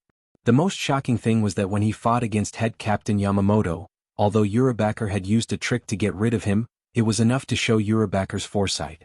Not only was he strong, but he was also unparalleled in wisdom. Time flew by, and in the blink of an eye, 3 days had passed. In Kangza City in the modern world, Candace and Bambietta had been waiting for Dustless for a long time. After all, Dustless was now equivalent to their boss. But what made the two girls stomp their feet was that when Dustless returned home, he brought back a woman with a voluptuous figure, Nero. Hey, I just have one more subordinate. Do you two need to be like this? On the sofa, Dustless looked at the two girls in front of him helplessly. Candace and Bambietta were looking at Dustless unkindly. Candace, in particular, seemed to be emitting lightning from her body. You're just satisfying your own selfish desires. Bambietta grumbled unhappily. She was very dissatisfied with Nero's appearance. Selfish desires? Hearing this, Dustless stared blankly. After thinking for a long time, he still couldn't understand what they were talking about. He couldn't help but ask curiously, forgive me for being blunt, but the selfish desires you're talking about are, gulp. Dustless suddenly understood what the two girls meant. He smiled bitterly and said, don't tell me you two think I brought Nero back to satisfy my own desires? Dustless asked with a dark expression. Nero was not bad. She had the face and the figure, but he wasn't the kind of person who couldn't move when he saw a woman. Isn't that the case? Do you think you can hide your wild ambitions from the two of us? Stop joking around. Sometimes you're just a pervert. Bambietta sneered. Sometimes you're just a pervert. Bullshit. Dustless cursed in his heart. When he brought Nero back, he really didn't think in that direction. If I don't teach the two of you a lesson, you won't know how powerful I am. In the future you might even go overboard and accuse me. Dustless thought to himself as he looked at the two overbearing women. Hee. Dustless seemed to have thought of something as he let out a chilling laugh from his throat, causing the souls of the two women to tremble. What do you want? Looking at Dustless's green eyes, the two girls glanced at each other and instinctively felt that something was amiss. They said in unison, I advise you not to have any crooked thoughts, otherwise. The two of you once said that as long as Wanless Empire collapses, I can do whatever I want of the two of you, right? Dustless dragged out his words as he asked maliciously. Hearing this, Candace and Bambietta were stunned. Back then, when they were forced into a corner and were about to be destroyed by Quincy, they did say that. Now that Wanless Empire is fighting with the Death God, it's only a matter of time before it collapses. Now the two of you can redeem your promise. Back then the two of you said that you would be my slaves. Dustless smiled as he looked at the two women's delicate bodies. About that Hearing this, the two women's faces flushed red. Candace argued with a red face, Wanless Empire hasn't been destroyed yet, so it doesn't count. That's right. Bambietta nodded. You're twisting words and forcing logic. Dustless curled his lips in disdain as his gaze fell on Bambietta. Staring at her sparkling eyes and curvaceous body, he took advantage of her carelessness and pulled her into his arms. You're an exception. You lost the bet back then, so you've been my maid for a long time. Dustless said with a smile as he blew hot air into Bambieda's ear. Serving her young master in bed is also one of the duties of a maid, isn't it? You. Bambieda's face flushed red as a strange emotion spread through her. Especially the scorching aura from Wu Chen's body, as well as the faint smell of sweat, it caused her mind to be in a mess. Little Bambieda, just obey him. Seeing that Dustless was only circling around Bambieda, Candace relaxed and said with a smile, "You're his maid anyway." "You're right." Dustless gave her a look of praise, then looked at Candace, who was beaming with joy. Feeling rather displeased, he said in a strange tone, "I don't want someone who offers herself to me. She probably stinks of sweat. She smells as good as you." Taking advantage of Bambieda's distraction, Dustless pecked her perfect face at lightning speed. So good. So smooth. Bambieda was dumbfounded. She subconsciously touched her face that was still stained with saliva and was instantly petrified. "You." Candace was even more furious. She naturally understood that Wu Chen's eccentric voice was mocking her behind her back. He actually mocked her for stinking of sweat. It was difficult for Candace to remain calm. Just as the two women were about to explode in anger, a powerful spiritual pressure invaded them like a basin of cold water that extinguished their flames. Even Dustless frowned and restrained his playfulness. This spiritual pressure was extremely powerful, but it was not hostile. Instead, it deliberately lowered its spiritual pressure when it arrived to show its friendliness. Chapter 11:24. Dustless's playful heart gradually extinguished as he carefully sensed the changes in spiritual pressure. He could not help but be surprised because he felt that this abnormal spiritual pressure was very familiar. He had encountered it before. Who could it be? Dustless murmured, frowning as he thought to himself. It should be a powerhouse you once knew. The other party deliberately lowered his spiritual pressure as a gesture of goodwill. Otherwise, he would have already killed his way in. Candace showed her rare wise side as she analyzed carefully. Although the other party deliberately lowered his spiritual pressure and controlled it very skillfully, it's obvious that he has undergone years of training. He's obviously a captain-level Grim Reaper. No matter who he is, if he doesn't know what's good for him, I don't need to reason with him. Dustless stretched his waist lazily. No matter who the other party was, there was no need to care. If it was go against the current, he could just kill him. Soul Society was now in a mess anyway, and no one would care about what happened in the modern world. Candace and Bambieda looked at each other and fell silent. After all, Dustless was their boss, and now that their strength had been taken away, they would only be a hindrance, so they simply chose to turn a deaf ear. "I hope I didn't choose the wrong person." Outside the villa, a middle-aged man with a hat muttered to himself, "Oh, what a rare guest." Looking over, a young face wearing a kimono and holding a walking stick came into view. He was very young, but his eyes were exceptionally weathered. "Isn't this Manager Pu Yuan?" Suppressing the astonishment in his heart, Dustless asked indifferently, "What brings you here from afar? Seeing that you are safe and sound, you seem to have expected that I would not be sealed. Your wisdom is really enviable, Manager Pu Yuan." Dustless emphasized his words, and there was a hint of killing intent in his words. The visitor was Kisuke Urahara. "Of course." Kisuke Urahara replied calmly, ignoring Dustless's killing intent. "Don't forget that I have been operating in the modern world for 100 years.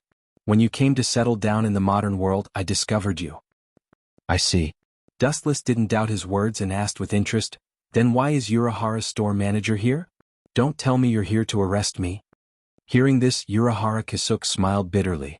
If he really had such strength, he would have gone to the Broken Soul Society. "I'm here to seek cooperation." Urahara Kisuke took a deep breath and said solemnly, "Although I don't know how you broke out of prison, since you escaped and didn't do anything to Soul Society, it means that you don't want Soul Society to be destroyed." After that, Urahara Kisuke looked at Dustless thoughtfully, looking forward to his answer. "Idiot, it's only natural that I won't do anything. That's because someone else will do it for me." Dustless despised him in his heart, but he still pretended to be surprised and asked curiously, "Then why is Manager Urahara here?" Urahara Kisuke's expression suddenly stiffened and he said solemnly, "To be honest, I'm here to seek cooperation with you. Now Soul Society is on the verge of collapse, and there's a possibility that it will be wiped out by annihilation at any time." Dustless couldn't help but be startled when he heard this. He lowered his head and thought silently, but he was shocked. The Grim Reaper he expected was not so fragile. However, the current situation seemed to be the opposite of what he expected. Dustless hoped that Grim Reaper and Annihilation would both suffer, instead of a one-sided annihilation. It seems that it's just as I thought. Although I don't know the reason, he doesn't want Grim Reaper to be destroyed. Urahara Kisuke suddenly smiled and exhaled a mouthful of turbid air. He immediately remembered the terrible situation of Soul Society and said bluntly, Annihilation suddenly invaded, and Soul Society is now in imminent danger. Impossible. What about Head Captain Yamamoto and Squad Zero? What are they doing? Don't tell me they've all been wiped out. Dustless asked suspiciously, thinking of the strength of the Head Captain and Squad Zero. They are very strong, but Annihilation is also very strong. They launched a sneak attack first, and Grim Reaper is almost always suppressed. Urahara Kisuke smiled bitterly and said, This time I came to cooperate with your excellency. Otherwise, Soul Society may step into a land of eternal damnation. Dustless's thoughts changed. Although he was happy that Squad Zero Head Captain Yamamoto and Sosuke Aizen were brutally beaten up, it was not in line with his original intention to be defeated by Annihilation. You want to drag me down with you? Dustless asked coldly after a moment. Urahara Kisuke paused for a moment and said, You're right to think so, but this is the current situation of Soul Society. It's true that we have a grudge in the past, but I hope we can put it aside. If Grim Reaper is destroyed, it won't be good for anyone. Dustless didn't doubt Urahara Kisuke's words. Urahara Kisuke's sincerity was enough to come alone. I really didn't expect. That group of Annihilation is so strong that they can suppress Godei 13. Murmuring with a strange light in his eyes, there was a hint of murderous intent in his words. There are too many involved. Do you know Yawatch? Urahara Kisuke asked. The King of Annihilation? Of course I know. Dustless replied indifferently. Not only did he know, but he also heard a lot about it. He stared at Urahara Kisuke and saw his helpless face and a headache. Obviously something was wrong. Chapter 11:25. Perhaps Urahara Kisuke's words were exaggerated, but it was undeniable that Soul Society was in a stalemate. After all, it was a fact that the Sternritter Legion had annihilated the Grim Reaper. Even Yawatch Jugram and the guards did not make a move. By the way, there is another important question. Speaking of this, Urahara Kisuke's face was extremely solemn. He pondered and said, When I was still the captain of Soul Society, I heard a lot about Yawatch. About Yawatch? Dustless's face flashed with a hint of doubt. He suddenly realized something and said, It should be the information about Yawatch found in the Daling Library. Indeed. Urahara Kisuke did not deny it. The Daling Library was indeed a mysterious place. But in it I got a terrible news. After a while, Urahara Kisuke's voice was extremely heavy and hoarse. Dustless could even see the sweat on his temples. Get to the point. Waving his hand, Dustless's tone had a hint of irritation.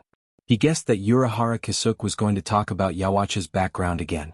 He had already guessed it. There was no need for Urahara Kisuke to say more. Urahara Kisuke was stunned. He remembered the serious situation and went straight to the point. He said cautiously, In short, that group of Quincy is very troublesome. We can't let them live even if they die. No matter who wins or loses, this is a calamity. With a fierce look in his eyes, Urahara Kisuke stared at the puzzled Dustless and explained, The common ancestor of Quincy is Yawatch. They call him the Sealed King. All Quincy have Yawatch's blood in their bodies.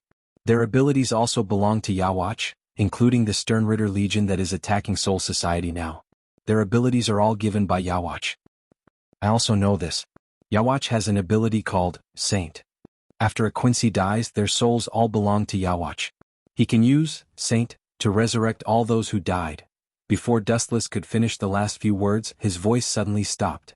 Looking at his face, it was like a dark cloud. He suddenly realized that once all the Quincy are annihilated, their souls will all return to Yawatch, which may also lead to Yawatch's early resurrection. It seems that you have realized the problem, so I don't need to explain more. Seeing this, Urahara Kisuke exhaled a mouthful of turbid air and sighed heavily. So, no matter what, the one who loses in the end is Shinigami. Since you don't want Shinigami to be destroyed, we can work together. Are you not afraid that I will plot against you? After all, we have a grudge. Looking at this moment. Dustless was Kisuke's errand, Kisuke him, even the previous grudges. Was Kisuke. If I can, of course I won't cooperate with you, but right now I have no choice. The group of people in the Mask Legion has gone berserk, and I have no allies to choose from. Although there is still Ishin for me to choose, he has lost the power of Reaper, and he is having fun with his wife and children. Kisuke Urahara said in annoyance, like a defeated rooster. He was dispirited and cursed in his heart. You are being honest for once. Dustless smiled. He knew that this was the truth because now the whole world was involved in the war. Even Sosuke Aizen was fighting against Jugram because of Dustless's instigation. No matter who was right or wrong between Kisuke Urahara and Dustless, it didn't matter because there was only one way to go, and that was to cooperate with Dustless. In the whole world, only Dustless was free at the moment. Cooperation is possible. But how do you plan to cooperate? First of all, what's in it for me? Dustless suddenly asked. Cooperation is naturally a win-win situation. If there are no benefits, Dustless won't do it. Kisuke Urahara hesitated when he heard this. He also understood the truth that you can't catch the wolf without sacrificing the child. However, what gave him a headache was that there were no benefits for Dustless. Soul Society is going to be finished, and this is the biggest disadvantage for you. Kisuke Urahara's eyes lit up and he began to quibble. If that's the case, I'm sorry, I can't cooperate with you. Dustless shook his head and directly rejected Kisuke Urahara's conditions. What he meant was that he wanted Dustless to be a coolie, but he didn't get anything in return. Even if Quincy can really annihilate Shinigami, it will definitely be a lose-lose situation in the end. Speaking of this, Dustless's tone was obviously stagnant and he smiled. I can just sit back and reap the benefits. When Quincy is exhausted, I will lead my subordinates to destroy all of them. Even if Yawatch really resurrects in advance, it can't be helped. I don't think I'm not his opponent. Kisuke Urahara's face was obviously ugly. He never doubted Dustless's strength. Even if his good friend Dustless fought one-on-one, the scale of victory may eventually tilt towards Dustless. After all, Dustless's strength was there, and Kisuke Urahara chose to cooperate with him because he knew how strong he was. In short, without benefits, everything was in vain. Chapter 11:26. Urahara Kisuke bowed his head and was silent for a while. His head was dizzy and very uncomfortable. After thinking hard for a long time, he still didn't think that he could give Dustless anything. Manager Urahara seems to be very confused. Dustless chuckled, then his face changed and said with a cunning look, How about I say a condition? Hearing this, Urahara Kisuke restrained his expression, and a cautious look flashed across his face. Staring at Dustless's gloomy face, Urahara Kisuke instinctively felt that something was wrong. He seemed to be making a deal with a devil. Being stared at by Dustless's shining eyes, Urahara Kisuke felt uncomfortable and had a feeling that a great disaster was coming. It doesn't matter if you don't agree, but one thing is certain, Soul Society will not last long.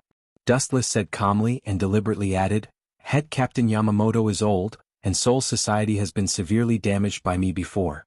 The probability of them blocking Quincy's attack is 0, and they are close to extinction. Urahara Kisuke's face turned black and extremely ugly. He gritted his teeth and said, What's the condition? Let's hear it. I knew you would agree, so why are you hiding it?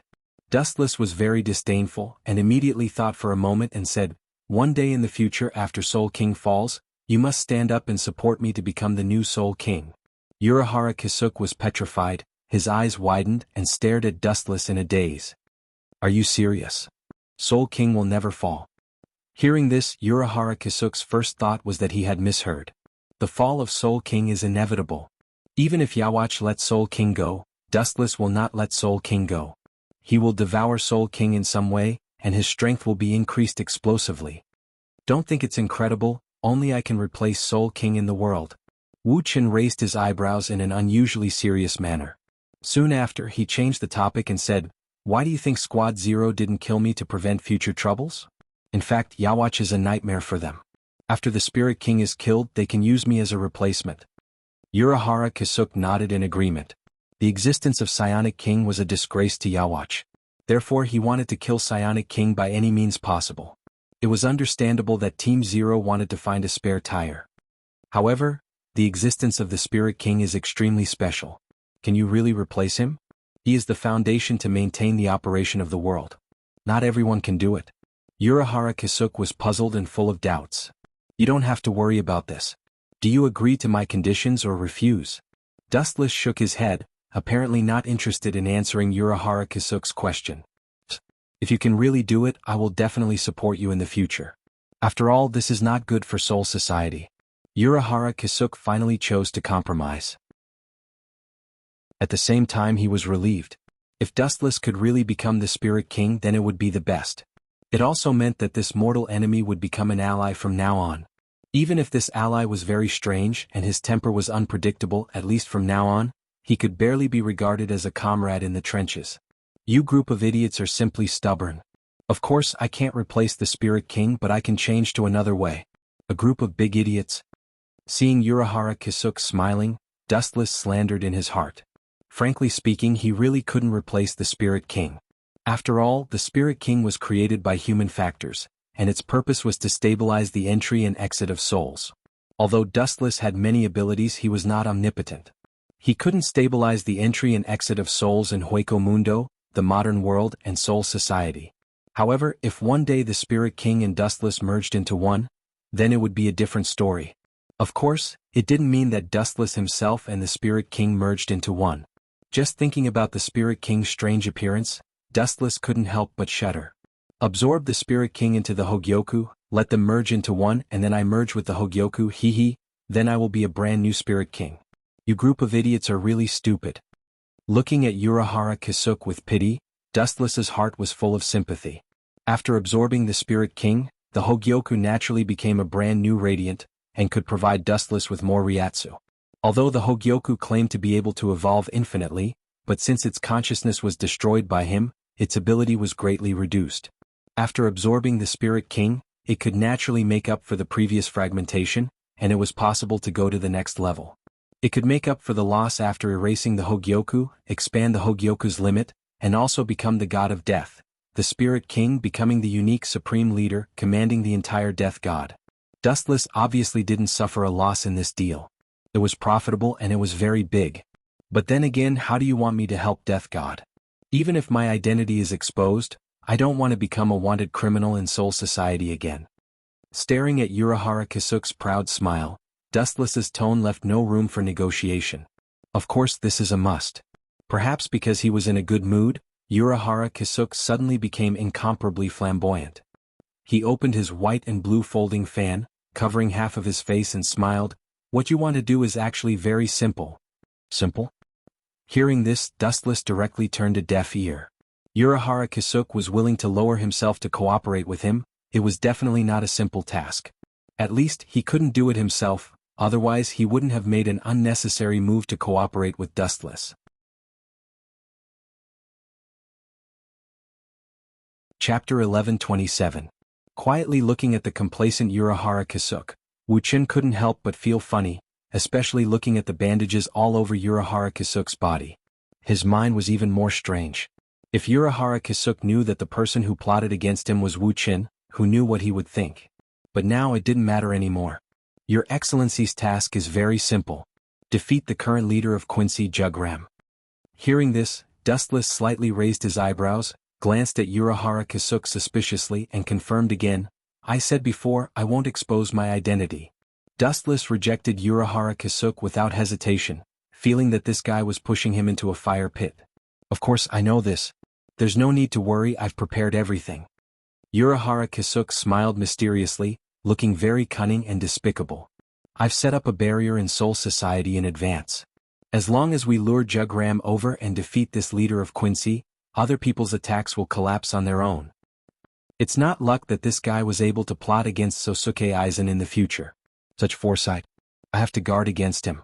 After taking a deep look at Urahara Kisuke, Dustless withdrew his gaze and nodded, no problem, I also want to see how different this Jugram is. Dustless's eyes were filled with expectation. He still remembered that Jugram had a special identity, the other half of Yawatch. The 75th district of Drifting Soul Street, just lure Jugram there. Urahara Kisuke's eyes lit up, and at the same time he disappeared with the wind. Hey. Are you really going to fight against that guy Jugram? He's very strong. He has the ability to kill a member of Stern Cross Knights in one hit. Candace and Bambietta came out of the door and said with a worried tone, that wretched uncle in the hat looks very cunning, don't be fooled. I've made up my mind. Since we'll meet sooner or later, I might as well take the opportunity to test him now. Dustless waved his hand and said with relief. The flames of war in Soul Society soared to the sky, forming a sea of flames. Sosuke Aizen and Jugram were fiercely fighting, but Aizen was obviously at a disadvantage and even showed signs of defeat. It's normal for him to be at a disadvantage now, after all he hasn't swallowed Hogyoku yet, and Sosuke Aizen's biggest trump card is useless against Jugram. Dustless murmured. In the distant battlefield, Aizen Sosuke had been forced to retreat. He hadn't merged with Hogyoku yet, and for some reason his Kyoka Suigetsu ability was ineffective against Jugram. I'll let you go and bring that guy over. This guy's strength is strength's release. S's.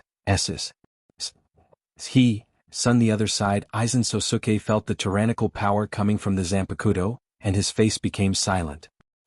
I'll let you know the consequences of betraying Wanless Empire. Jugram's killing intent surged and his spiritual pressure went berserk. Just as he was about to deal a fatal blow to Aizen Sosuke, several sharp lights locked onto him. Whoosh, whoosh. Several transparent arrows shot out from the side, wanting to tear Jugram into pieces. Naive. With a sweep of his sword, a huge ray of white light shot out. Crack. The incoming arrows were instantly reduced to ashes, but Jugram's slash was unstoppable. It flew toward the attacker like a rainbow piercing through the sun. Agility?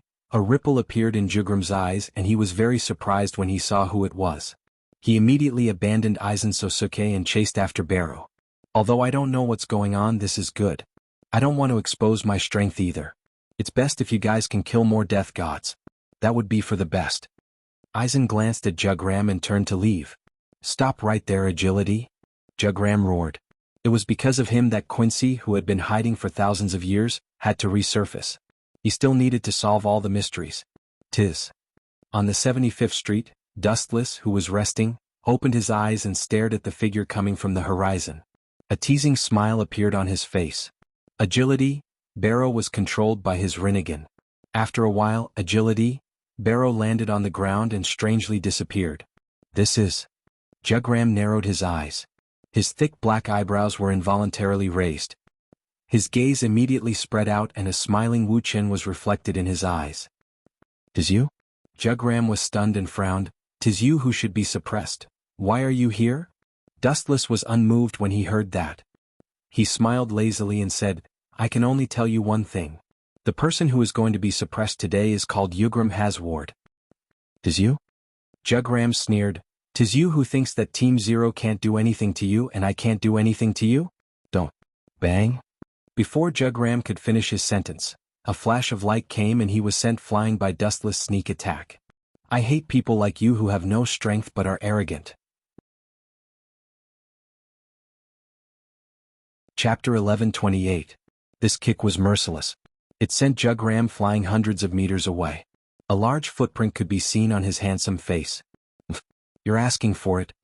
Dustless sneered in his heart. It was fine if Yawatch wanted to die. After all, his strength was there for all to see. However, this Jugram was just a personal bodyguard. To put it bluntly, he was just a lackey. "Not bad. You're quite strong." Jugram, who had stood up, was indifferent. It was as if Dustless had kicked someone else. He was very quiet and cold. He did not even touch the wound and ignored it. "This guy is quite open-minded," Dustless said in astonishment as he looked at Jugram. "But that's all there is to it." With a cold laugh, Jugram formed a great sage bow in an instant. It was a weapon specially used by Quincy. Great sage bow. Whoosh whoosh whoosh. Following Jugram's order, a dense rain of arrows instantly shot out.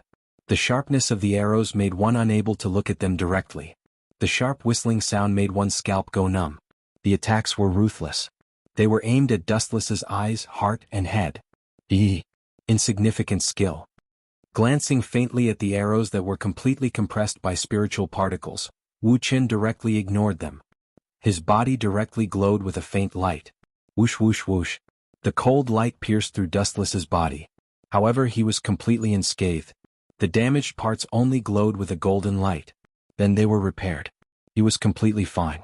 Looks like Bizabi was right. You do have the ability to ignore physical attacks. A strange emotion appeared on Jugram's clean face. He lowered his tactics and spoke with a rare gentleness in his voice. "The Wanless Empire needs experts like you. If you're willing to join us, we can let bygones be bygones. Your friends will also receive the most sincere care." Pfft. Dustless could not help but laugh. He teased, If you chop off Yawach's head and give it to me as a urinal, I'll consider it. You're courting death. Hearing this, thick killing intent flashed across Jugram's face, and his spiritual pressure soared by countless times. You think you're invincible? That was unrealistic. According to the information that Busby got from you, the ability of the holy word can reach your body after you enter the holy body. As soon as he finished speaking, 2 pairs of pure white wings appeared behind Jugram's back. They shone brightly and looked extremely holy. However, in Dustless's eyes, it was an eyesore. Do you think you're an angel just because you have 2 chicken feathers? Dustless mocked. His pupils widened, and the black flames began to burn endlessly. Tenso. Netherworld flames burned on both sides of Jugram's wings, rapidly devouring the surface area of his pure white wings. He was slightly taken aback when he saw this, but he immediately swung his blade without hesitation. Pucci. The pure white wings were ruthlessly chopped off by Jugram, and there wasn't the slightest bit of hesitation on his face. This fellow seems very difficult to deal with. Seeing this, Dustless frowned slightly. Photons condensed in his hand and compressed into a high-density greatsword. Looking at the greatsword in Dustless's hand, Jugram asked, "Is this your Bankai? I don't have a Zanpakuto." Hearing this, Dustless replied in disappointment. This was the only regret in his life. Then he calmly changed the topic and said, "But I do have a Zanpakuto, so I don't need it to deal with a small pawn like you." Dustless's sarcasm would have angered even a person with a good temper. Jugram, who had an unkind expression, pounced over with a twisted face. Philian kick. Like a space jump, Jugram instantly appeared behind Dustless. Then a sharp aura swept up and mercilessly cut toward Dustless's head. Shinra Tensei. The repulsive force erupted rapidly. Caught off guard, Jugram was instantly sent flying by this force. Seeing this, Dustless's eyes shot out a cold light. He did not stop and chased after him. The chakra in his body boiled, and his gaze locked onto Jugram's torn clothes. Dustless's eyes widened and he shouted, "Heavenly hand power!" Dustless, who was 20 to 30 meters away, instantly appeared behind Jugram.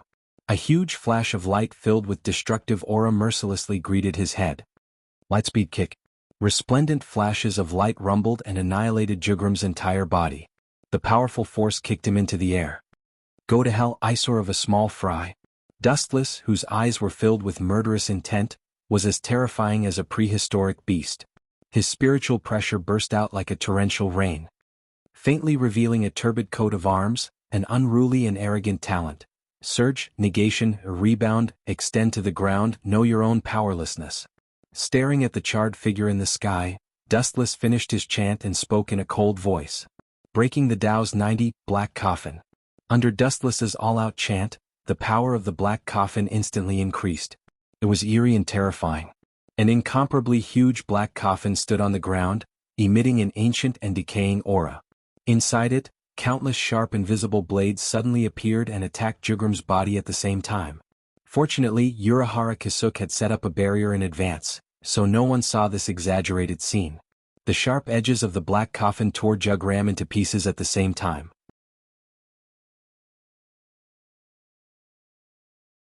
Chapter 1129. Perhaps it was a misconception, but Dustless actually saw Jugram break out of his cocoon and be reborn. He's actually fine?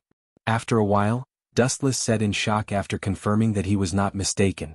Looking closely, Jugram's body was clean and unharmed. He was completely unharmed. He had not been attacked at all. He was completely at ease. It was as if none of the attacks had hit him. What's going on? Stroking his chin, Dustless looked left and right. He was sure that his previous series of attacks had heavily injured Jugram.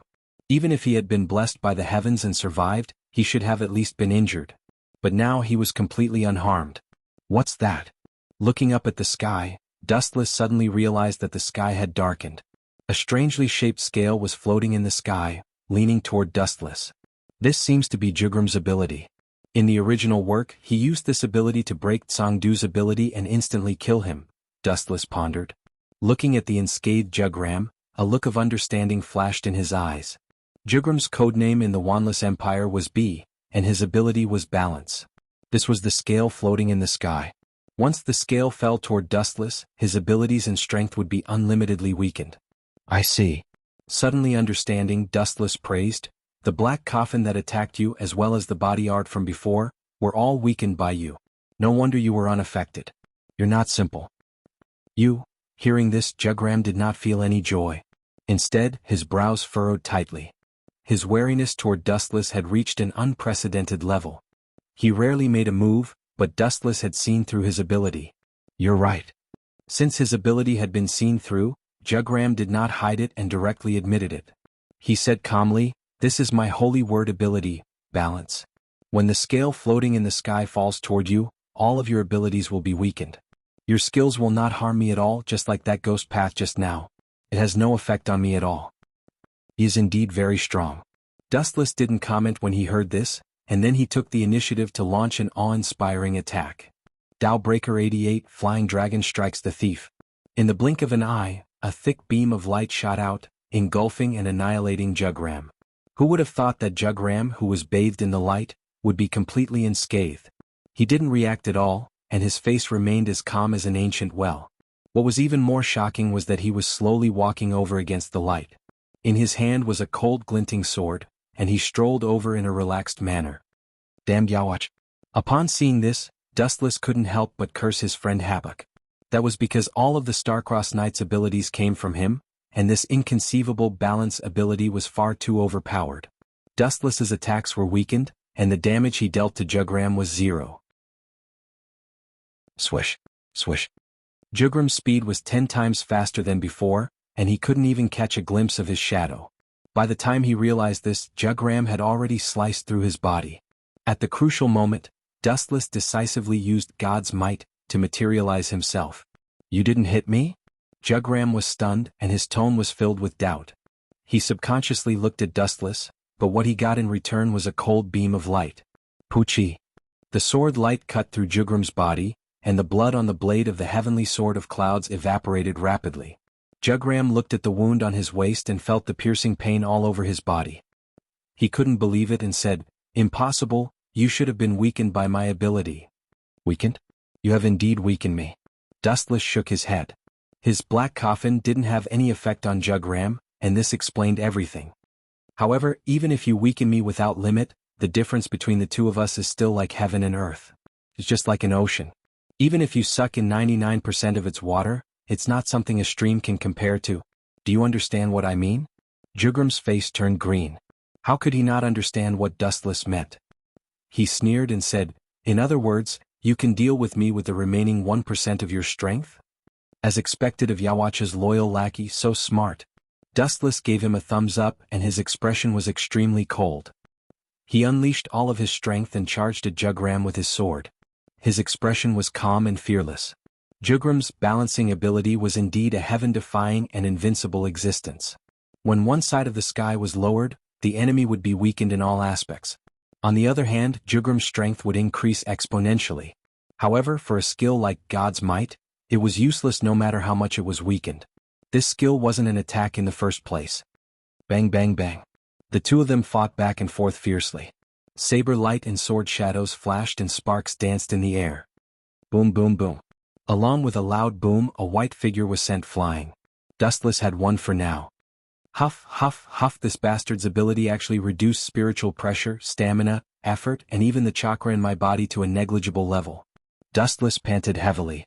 Just a few rounds of fighting and he was already half dead from exhaustion.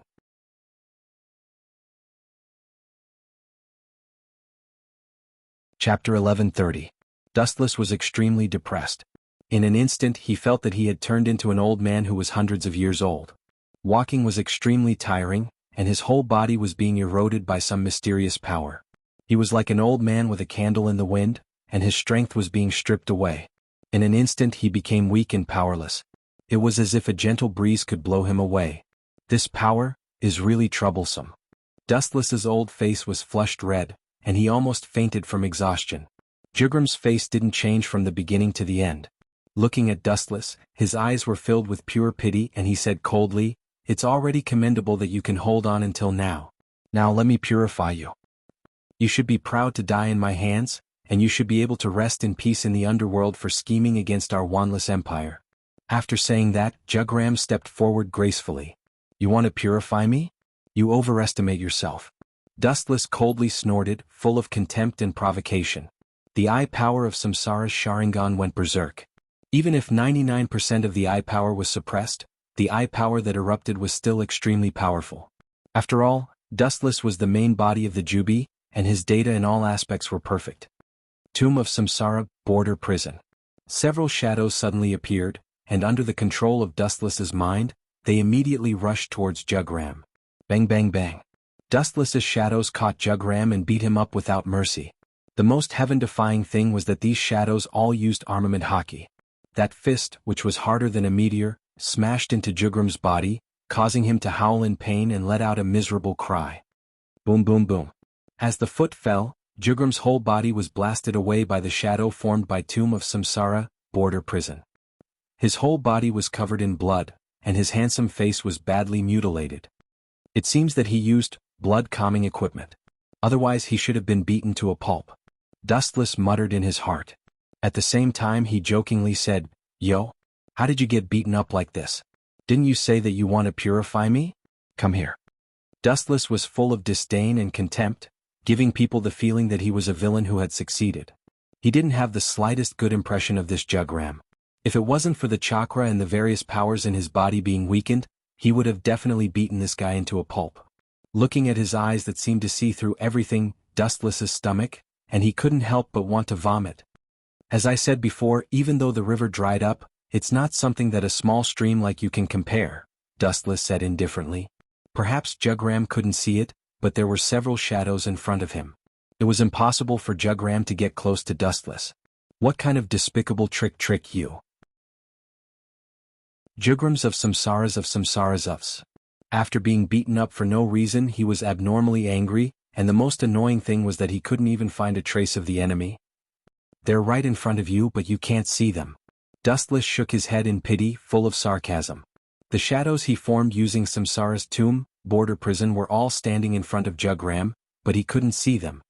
Since you've shown me such a powerful ability, I'll also open your eyes. Dustless's face turned red and he laughed sinisterly. At the same time, the shadows controlled by his mind began to attack Jugram again. Without exception, their fists were all covered with armament hockey. Pucci. Caught off guard, Jugram was sent flying by the incoming fist. His handsome chin was knocked askew, his teeth fell to the ground and blood dyed his mouth red. Blood-calming armor. A large amount of Ryatsu was injected into the meridians under the skin, and the surface was immediately covered with dense lines. Jugram, who was helpless, could only passively take the beating.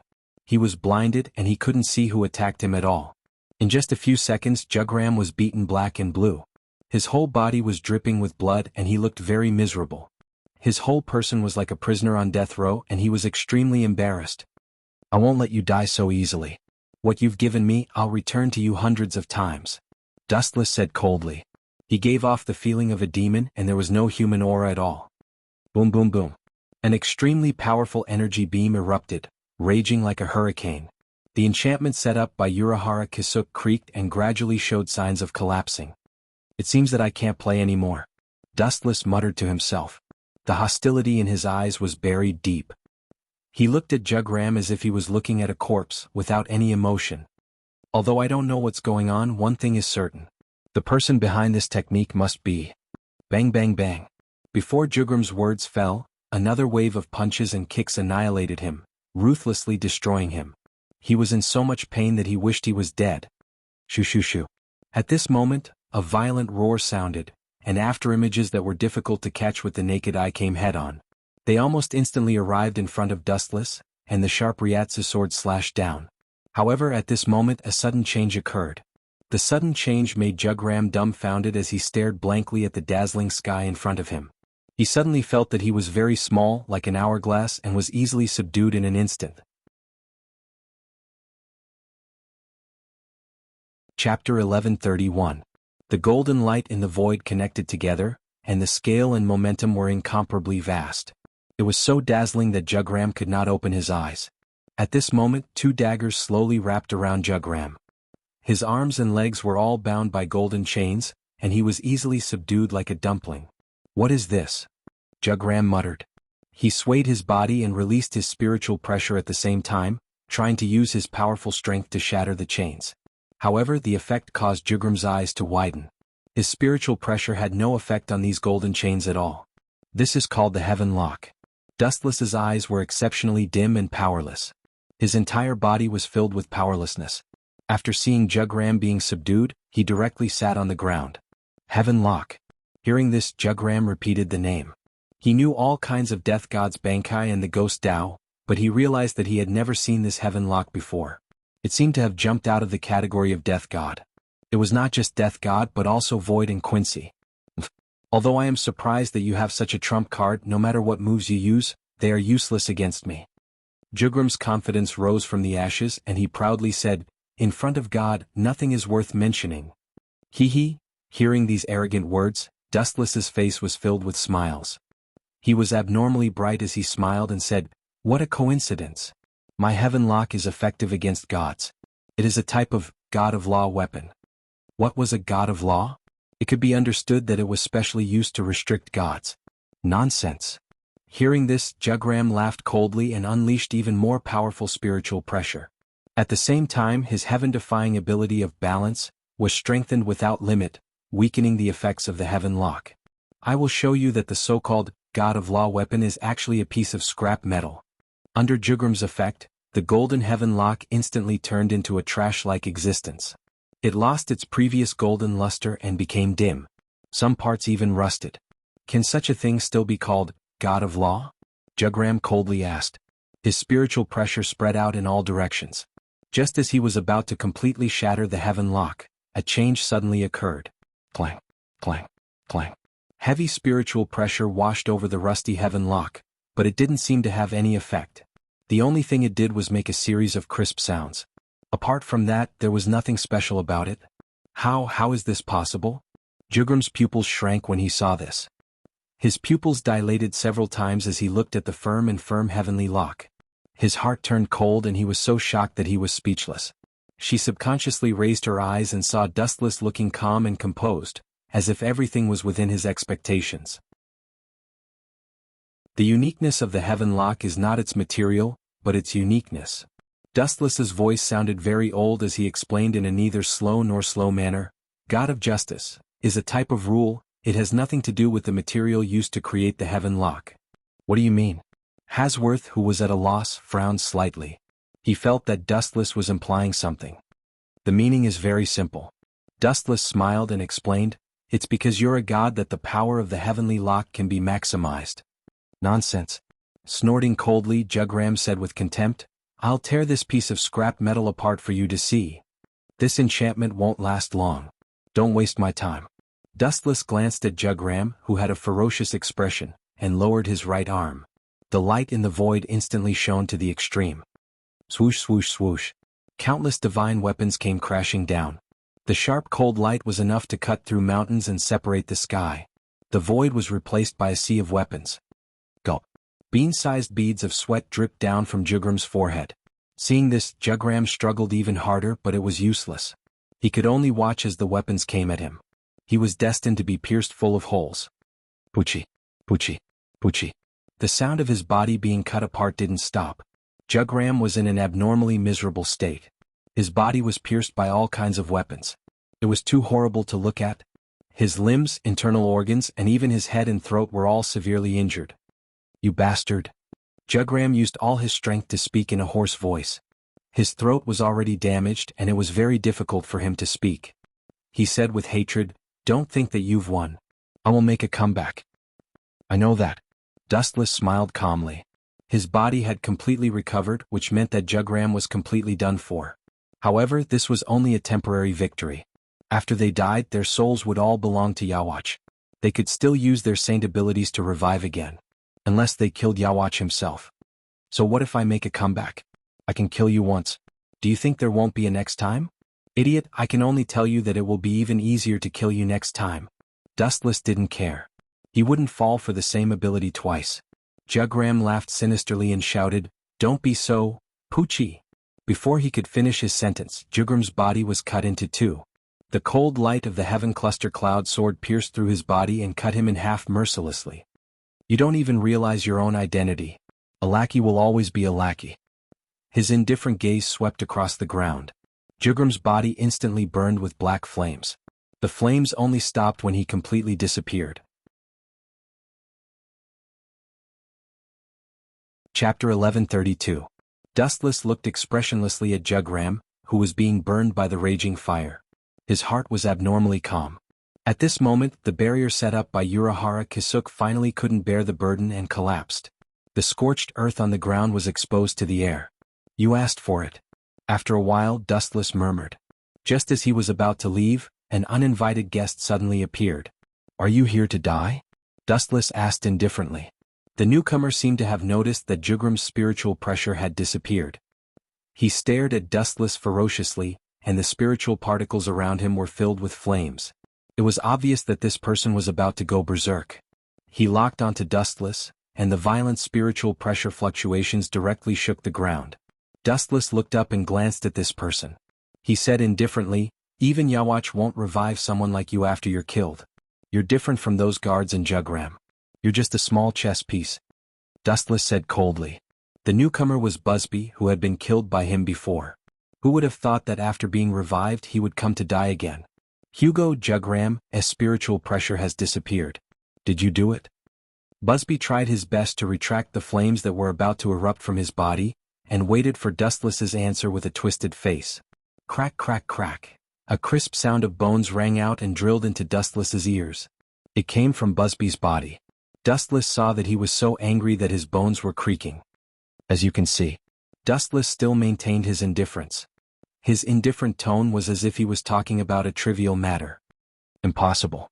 You can't kill Hugo at your level. You must have used some despicable and insidious trick." As if he had been greatly insulted, Busby roared furiously. "You're no different from a wild beast." Dustless shook his head and glanced at Busby. He gave him a look of pity and turned to leave. He had no desire to kill someone who was filled with anger and had already killed once. "Stop right there." With a low roar, Busby turned into a flaming hurricane and rushed out, instantly sealing off Dustless's path of retreat. "Get out of my way before I have the thought of killing you." Dustless's eyes flashed with killing intent.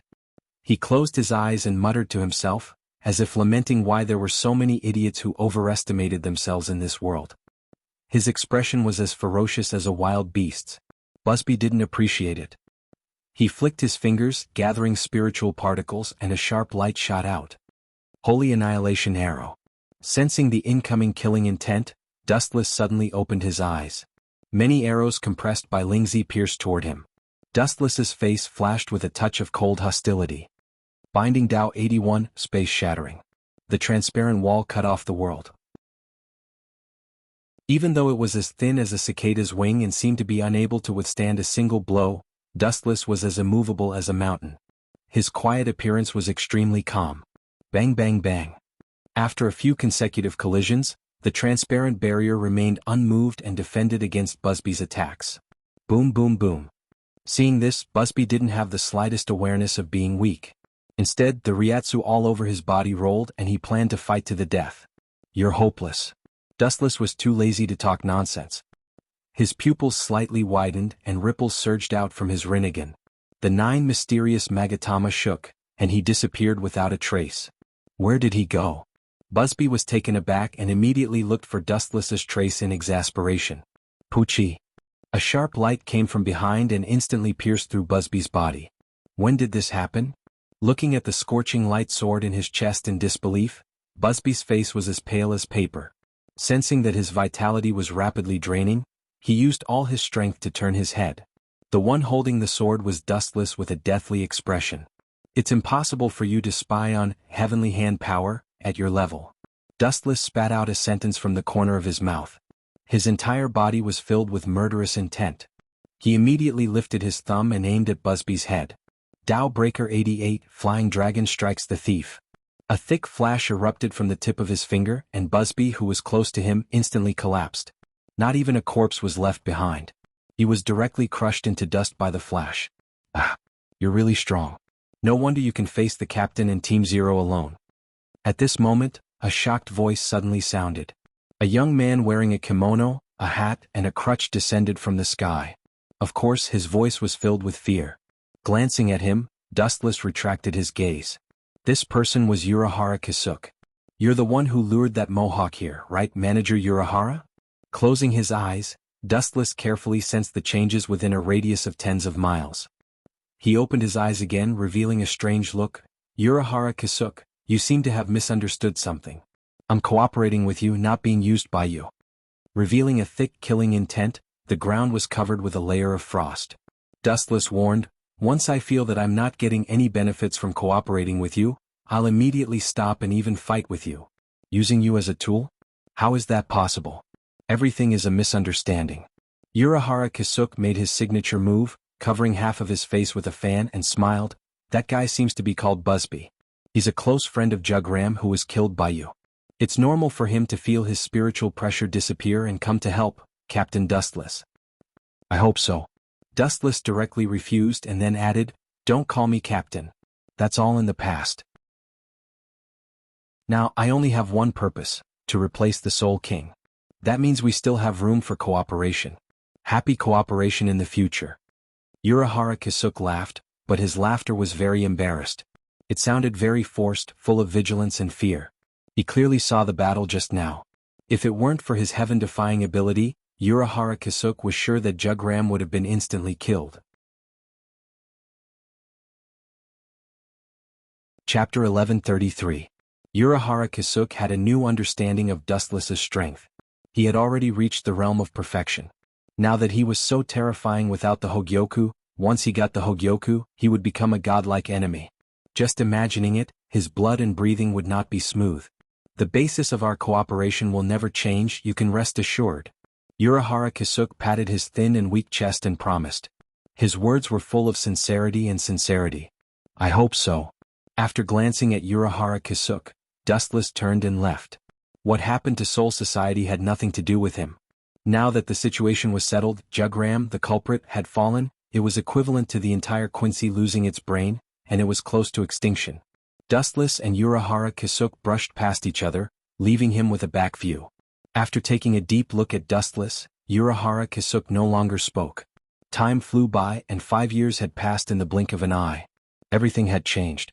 In the great battle of Soul Society, Death God finally annihilated Quincy after much effort.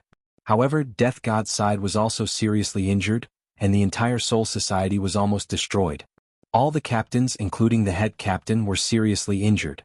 What Dustless cared about the most was not the Quincy, but the major incident that happened a day ago. As expected, they were resurrected early.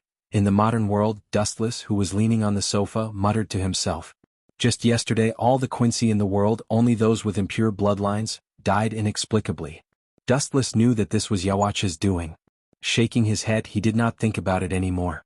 Dustless also had no choice. Yawach was hiding in the dark, and his exact location was unknown. He could only wait silently for the day Yawach made his move. However, that old man must be about to explode. After a while, Dustless's lips curled up, revealing a gloating smile. The complete annihilation of Wanless Empire was enough to make Yawach vomit blood. Although Yawach could resurrect everyone with the Saint ability, that was only if there were enough souls. He had just been resurrected, and he already needed to extract the power of Quincy to recover his strength, let alone resurrecting the Stern Ritter. Even if he could do it, he was powerless. At this moment, within the Wanless Empire, a figure was gritting his teeth in anger as he looked at the desolate ice palace. Who did this? Hysterical howls that contained overflowing hostility spread out, causing the entire world to tremble.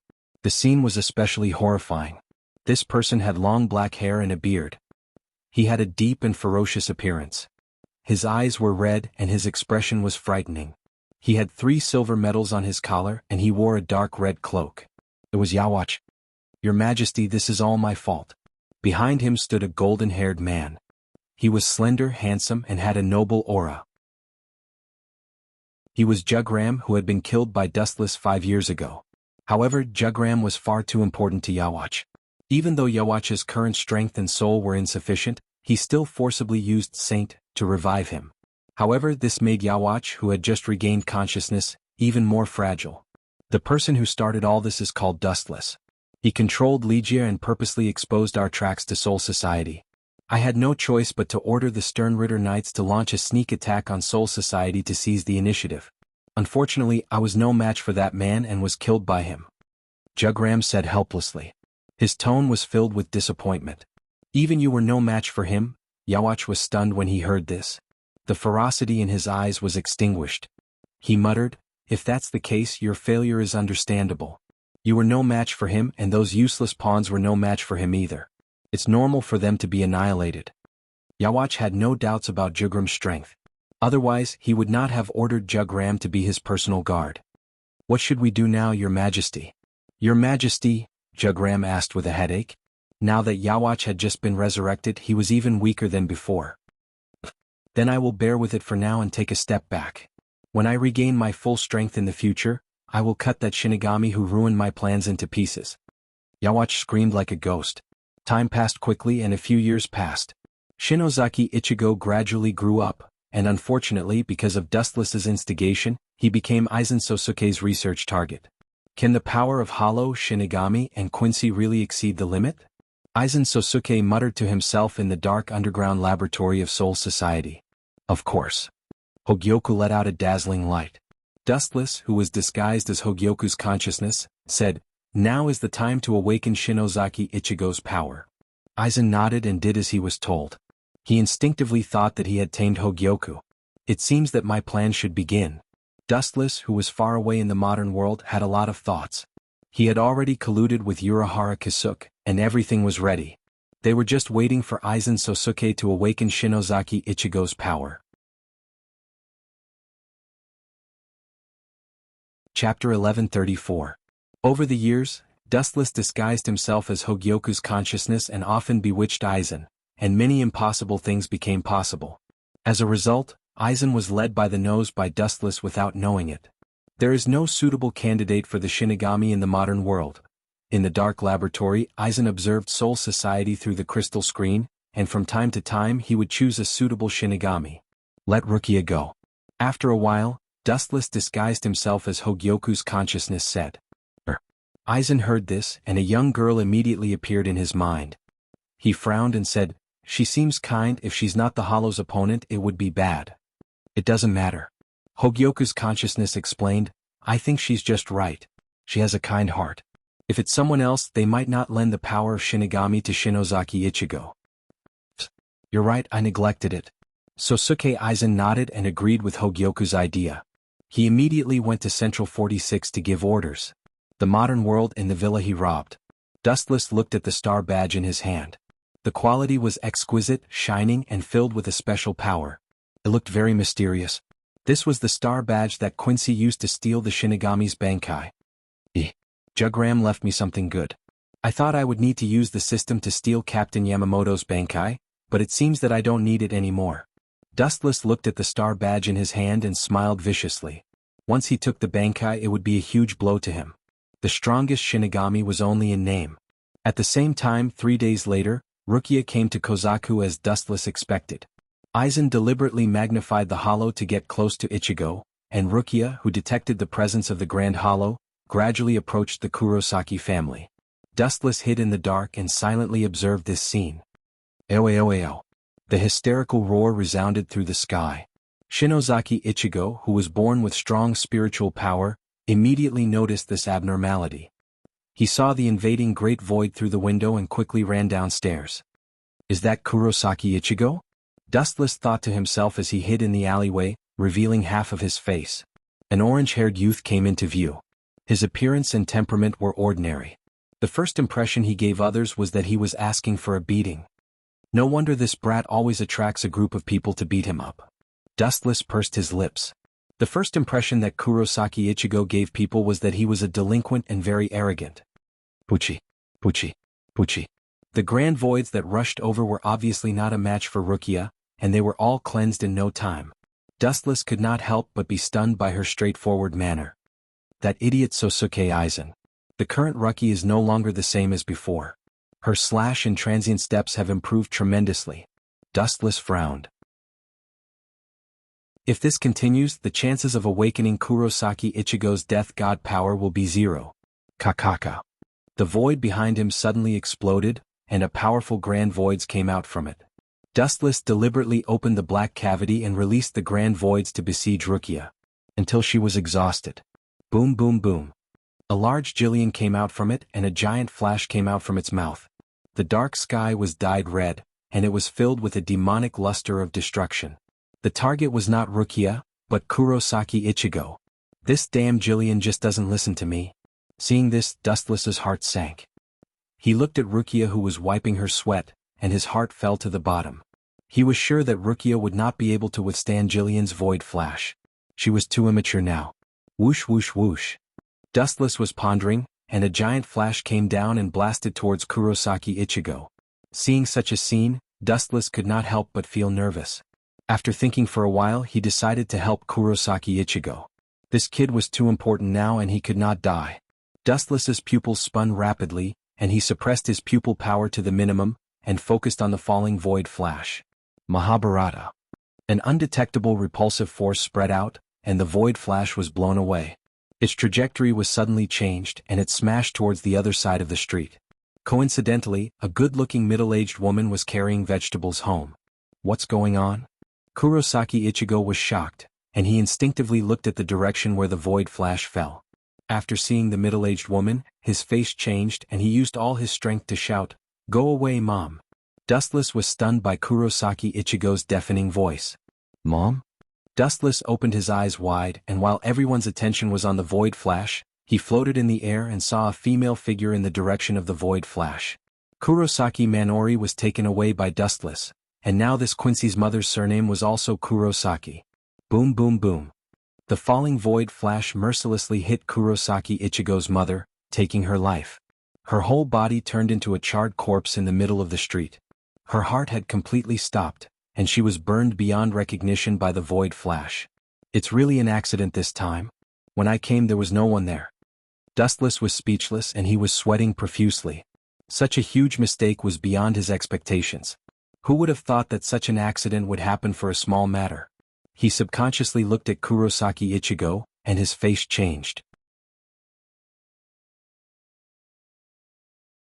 Chapter 1135. Shinozaki Ichigo's face was distorted, and his eyes were bloodshot. He looked around and found the Zanpakuto in Rukia's hand. He directly snatched it away and then pounced on Jillian fiercely. "You're brave but you're still too weak," Dustless said lightly. Jillian wasn't worth mentioning, but to Shinozaki Ichigo, he was a monster. "This guy can see me and he snatched my Zanpakuto?" Rukia's sweat-stained little face was full of sluggishness. She was so shocked that she couldn't speak clearly.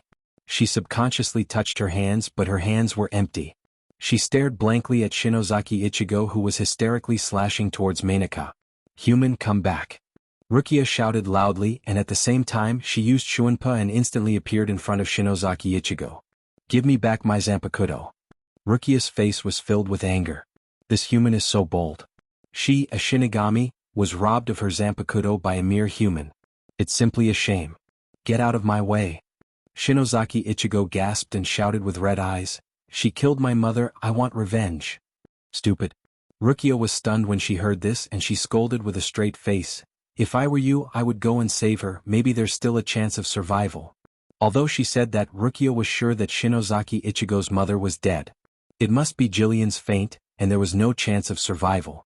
She said that in hopes that Shinozaki Ichigo would give up his obsession. After all, Jillian was far from what a human could compete with. Bang. Shinozaki Ichigo quickly dropped his Zanpakuto and ran to his mother's side. Unfortunately, he was destined to be disappointed. At this moment, his mother's body had turned into a pile of charcoal. "I didn't do it on purpose, I was saving you, otherwise, you would be the one who died." Dustless looked calm and at the same time, he comforted himself. "This guy is really something, he actually threw my Zanpakuto on the ground." "Forget it, it doesn't suit your taste." Pouting her small mouth, she glared at Kurosaki Ichigo with dissatisfaction. When Rukia turned around, a violent wind suddenly came, and she was caught off guard and was blown away. Bang! Rukia's petite body was smashed against the wall. Her face was as pale as snow. She looked at the approaching Jillian and wanted to stand up, but her terrible physical condition made her unable to move. "Ao ao ao!" The heart-wrenching roar came again, and Shinozaki Ichigo's body suddenly shivered, and he ran to Rukia's side and picked up the cold Zanpakuto again. Holding the knife, his mind was filled with only one voice: chop the monster in front of him into pieces. "Not bad." Rukia gave a rare compliment and then sighed heavily. "I'm deeply sympathetic to your mother's plight, but I have to remind you that humans are still humans. They can't fight against the greater void, especially this kind of Jillian. I don't care. I have to kill him and avenge my mother. I don't care even if I have to sacrifice my life. Shinozaki Ichigo roared hoarsely and his body was trembling. He actually has the resolve to perish together with us. Hearing this, Rukia's gem-like eyes flashed. She felt the constantly collapsing ground, and looking at the source, the unconscious Jillian was close at hand. If you want to kill him, it's actually possible, but I'll lend you the power of the Shinigami to fight against him. It's finally finished. There are still so many variables. In the distance, Dustless, who heard this, breathed a sigh of relief. When he turned around and was about to leave leisurely, the footsteps of an uninvited guest immediately floated in front of him. So it's you. Seeing this, Dustless grinned and said lightly, "It seems that you saw it just now. I won't explain. If I said that I didn't do it on purpose, would you believe me?" The person who came was a middle-aged uncle with a face full of stubble. At first glance, he didn't look very handsome, but the more you look at him, the more interesting and charming he became. This person was the former captain of the 10th Division, now called Shinozaki Ichigo. "If I trusted you, I wouldn't have brought him here." Shinozaki Ichigo's face was expressionless as he waved the tachi in his hand. His actions explained everything. "That's true. I've wasted my breath." Dustless stopped talking and pointed at Shinozaki Ichigo's situation. "If I were you, I'd go and save my son first. Otherwise, if he dies, your Shiba family will have no descendants. But I'll help you adopt your 2 daughters." Dustless's lips curled up high. It was hard not to think that he was as cunning as a fox. "You're looking for death." Hearing this, Shinozaki Ichigo's killing intent rose. His family was his reverse scale, and Dustless took away his wife's life just like that. Now he wasn't even going to let go of his daughters. How could he remain calm? How could he swallow this insult? Whoosh! A cold light came towards him. Shinozaki Ichigo's speed was unimaginably fast. How surprising. You're still so fast even after losing the power of the Shinigami. Your battle consciousness hasn't been destroyed. Dustless's eyes rippled as he spoke calmly. In an instant, Shinozaki Ishin, who was holding the hilt of his sword with both hands, pounced forward. His arms exerted force, and the moment the white light came down, Wu Qin grabbed the sword god and threw Shinozaki Ishin away. Crack, crack, crack. Many cracks appeared on the wall. Shinozaki Ichigo's expression was ugly as he sank into the cracks. He looked at Dustless with determination. "This is spiritual pressure? You should have lost the power of the Shinigami." Frowning, Dustless locked his gaze on Shinozaki Ichigo. After sensing carefully for a moment, he quickly realized that something was wrong. This didn't belong to the Shinigami.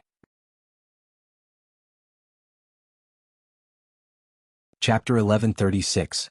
In the past, Shinozaki Ishin fought Dustless with all his might and lost all his power. He still hadn't recovered, and this violent, murderous spiritual pressure was completely different from the death gods. "You're really unscrupulous in order to take revenge."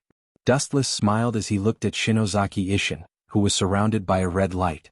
This dense murderous intent was extremely scary, and those who didn't have a strong will would start hallucinating.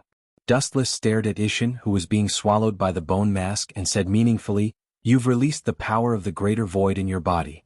This is a big problem. Although you can still fight, you should know the consequences. Without the suppression of the death god's power, you'll become a greater void in no time." Roar! Shinozaki Ishin let out a sharp roar. At this moment, his face was completely unrecognizable. His eyes were bloodshot, and his body was filled with murderous intent. "So what? As long as I can die with you, I don't care." Shinozaki Ishin gritted his teeth and said word by word. His hatred for Dustless was as deep as the ocean. If it weren't for him, he wouldn't have lost the power of the death god. If it weren't for him, his wife and family wouldn't be in danger. The main culprit of everything was Dustless. Bring it on. Seeing that Shinozaki Ishin was determined to fight him, Dustless didn't want to waste time talking. He hooked his finger at Shinozaki Ishin, and his expression was full of provocation. "Shoo shoo shoo." Seeing this, Shinozaki Ishin's expression turned serious. His feet collapsed on the ground and a shocking crack appeared. Boom boom boom. There was a sudden gust of wind from the left. Wu Qin turned his head and saw a claw that was sharper than a knife coming at his head. It was a ruthless attack. Dustless didn't dodge. His body emitted a warm glow that was as dazzling as the sun. The claws that came in contact with Dustless's body instantly lost their effect. Not effective? Shinozaki Ishin, who was being swallowed by the greater void's violent spiritual pressure, couldn't help but pause. You want to kill me? No problem, but this place is not suitable for fighting. You don't want your son and daughter to get involved in our fight, do you? Dustless casually waved his hand, and a crescent-shaped long and narrow button appeared in the void. He leaped into it. Humph, even if it's the 18th level of hell, I'll accompany you once. Witnessing the bottomless abyss, Shinozaki Ishin followed Dustless into it. The grudge between them ran deep, and now that Dustless had indirectly caused the death of his wife, Shinozaki Ishin was enraged, whether it was intentional or not. I would rather die in glory than live in dishonor. The mysterious dark space was very narrow. In just a few breaths of time, Shinozaki had tracked down a strange yet familiar world. Wind and sand filled the sky. There was no sunlight and not even a blade of grass grew. Dazzling withered bones were hidden in the wind and sand. This is... After looking around, Shinozaki Ishin's surging killing intent stopped for a moment. He said in a low voice, "This looks like Hueco Mundo." That's right. This is Hueco Mundo and also the place where you died. Although it's not a beautiful place, it's still a field of withered bones. You won't have to worry about being lonely when you step into the underworld. At least you'll have someone to accompany you on the road to the underworld. Dustless chuckled. His body was like a gust of wind, floating in the sky.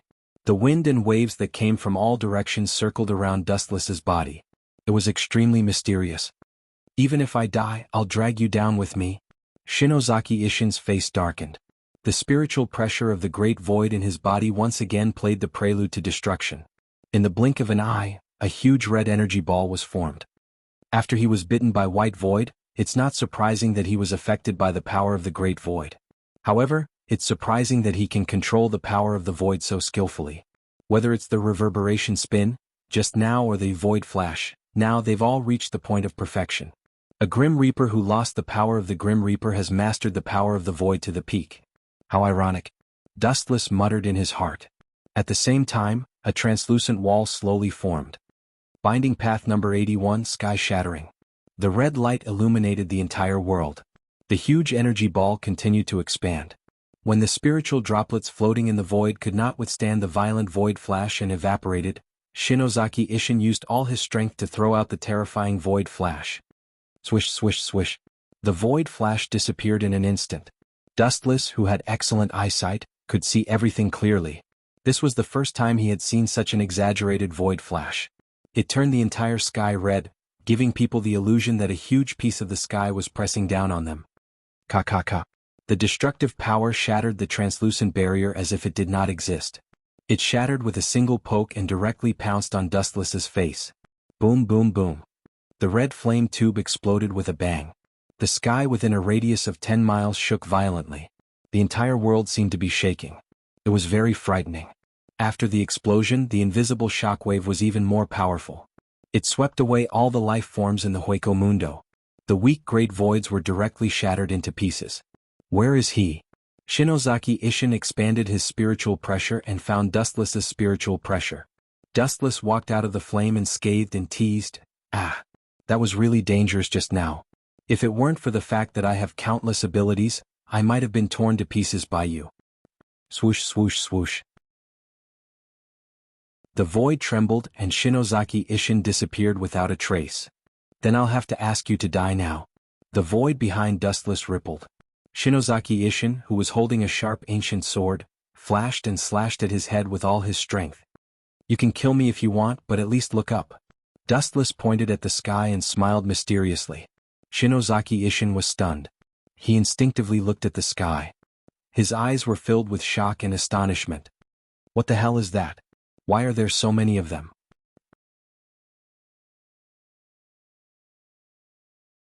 Chapter 1137.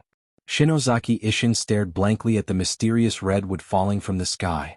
He couldn't help but stare blankly. The huge amount of wood and the area they covered made his heart skip a beat.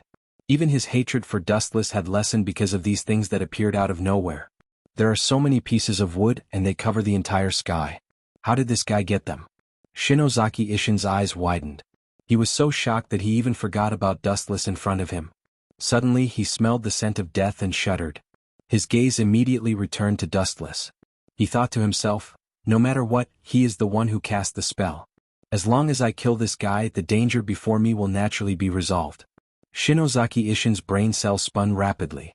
He immediately made up his mind. He drew out a huge amount of spiritual pressure from his body. It was as vast as the ocean. His special white broadsword glowed with a blood-red glow. You want to take this opportunity to kill me? Dustless, who knew Shinozaki Ishin's intention, was both angry and amused. Shinozaki Ishin was delusional enough to think that he could turn the tables in such a short time. His brain must have been fried by the flames of revenge. He immediately formed a seal with both hands. The falling redwood became even faster. He shouted, "Immortal spell, bright god gate." Swish, swish. The thousands of redwood circles seemed to have become tens of thousands of times heavier. Their speed increased by a few times in an instant. Under Dustless's control, they all flew towards Shinozaki Ishin mercilessly.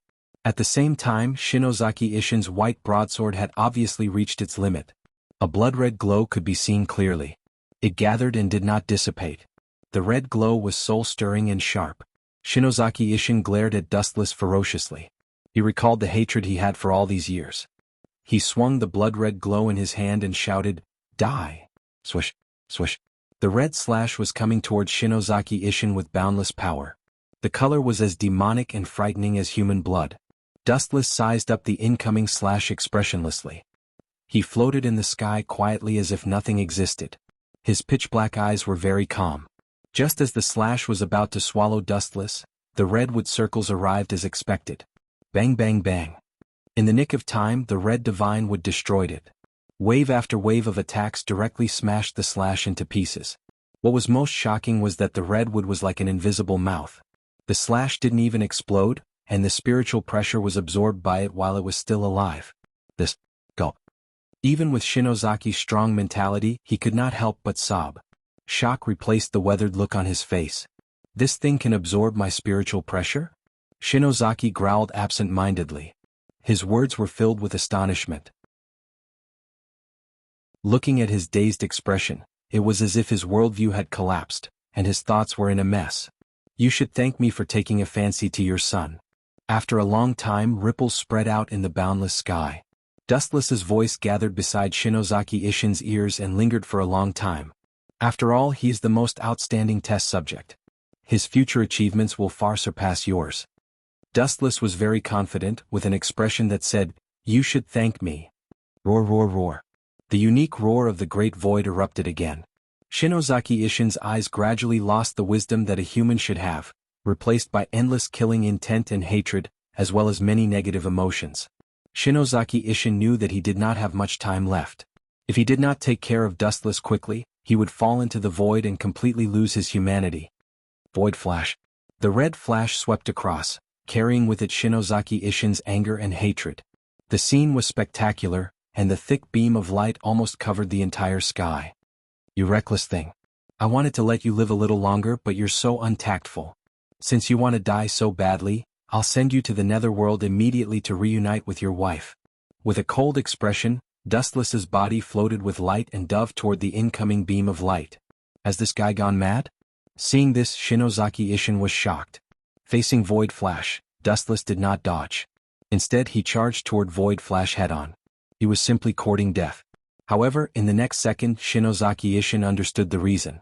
The moment he came into close contact with Void Flash, Dustless's entire body turned into light.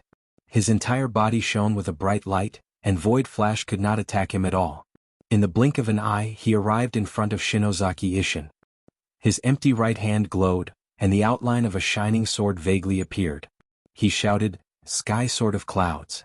Dustless was like the sun in the sky. His expression was cold. Then, under Shinozaki Ishin's shocked gaze, the golden light slashed down. Puchi. Shinozaki Ishin's entire body was split in half by Dustless. His method was extremely cruel. His purplish-red blood dyed the ground of the void circle red. Seeing this, Dustless did not give up. A pink circular flame flew out of his right hand. Path of Destruction 54. Flame Destruction. The circular flame flew out and locked onto Shinozaki Ishin, who was split in half on the ground. Boom boom boom. The ground was set ablaze and a huge mushroom cloud rose into the sky. Shinozaki Ishin, who was split in half, disappeared with the wind. Not even his body was left behind. Idiot, you were no match for me before. Now that you've lost your Shinigami's power, how can you be my mash? It seems that hatred has indeed burned your brain, Shiba Ishin. Dustless glanced at the shadow that disappeared with the wind. His expression returned to its usual coldness. Chapter 1138. Dustless opened the door to the modern world and stepped into it. Just as he was about to leave Hueco Mundo, he felt a gust of wind behind him, followed by a sharp pain in his heart. Pucci.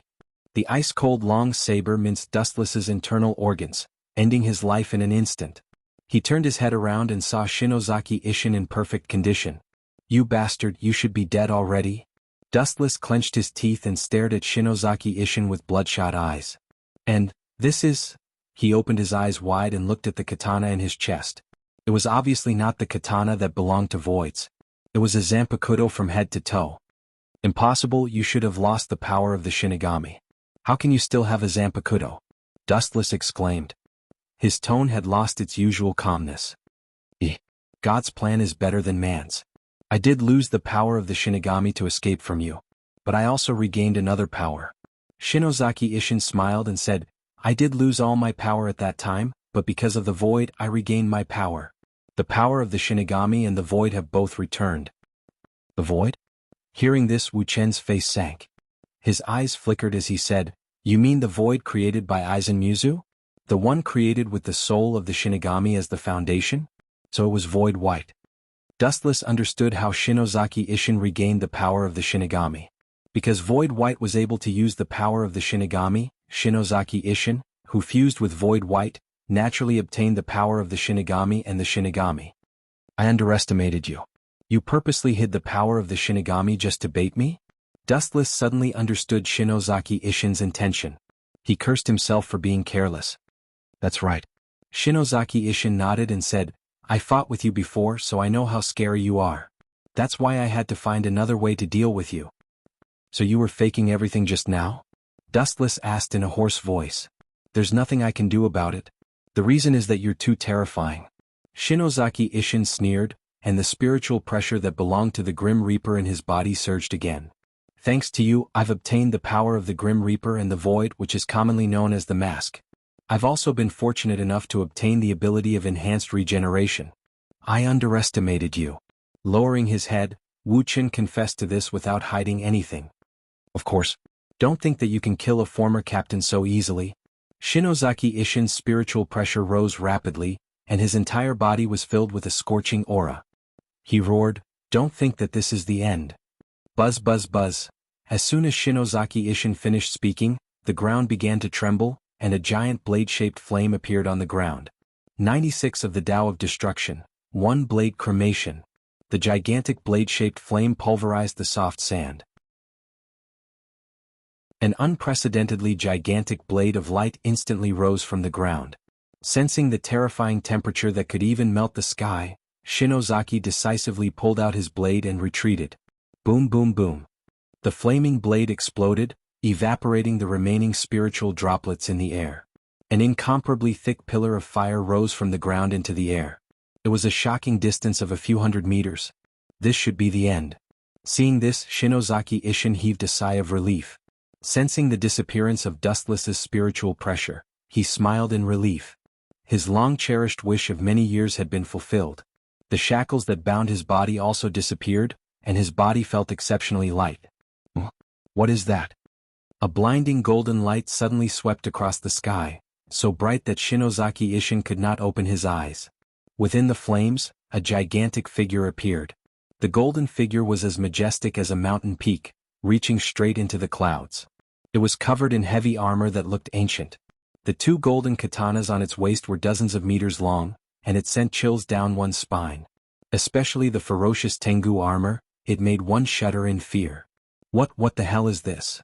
Shinozaki Ishin muttered to himself in disbelief. He tensed up, and he could acutely sense a murderous aura locking onto him. The boiling murderous aura made him feel as if he had fallen into hell. It is impressive that you are so smart. A cold and magnetic voice came from the top of the monster's head. Shinozaki raised his head and looked over. What he saw was Dustless. His expression was cold, and his shining eyes were filled with admiration. He seemed to admire Shinozaki Ishin's intelligence. It was not easy to achieve this. How is this possible? I should have crushed his internal organs. How is he still alive? And he is completely fine. Shinozaki Ishin's face was extremely pale, and his hands that were holding the zanpakuto were trembling. Clang. A loud explosion attracted Ishin's attention. Kensusunu's perfect form pulled out the blade of his katana, and a golden light swept out from the tip of the katana. Shoo shoo shoo. The chilling wind from the katana killed Shinozaki Ishin, and it covered the sky and shattered the earth. A crack that was dozens of kilometers long appeared on the land of Hueco Mundo. Shinozaki Ishin was chopped into pieces, and there was nothing left of him. Why aren't you using super regeneration now? Idiot. Dispelling Kensusunu, Dustless sneered. The chilling wind from the katana still had some characteristics, and it was impossible for Shinozaki Ishin to continue creating something out of nothing. Crack crack.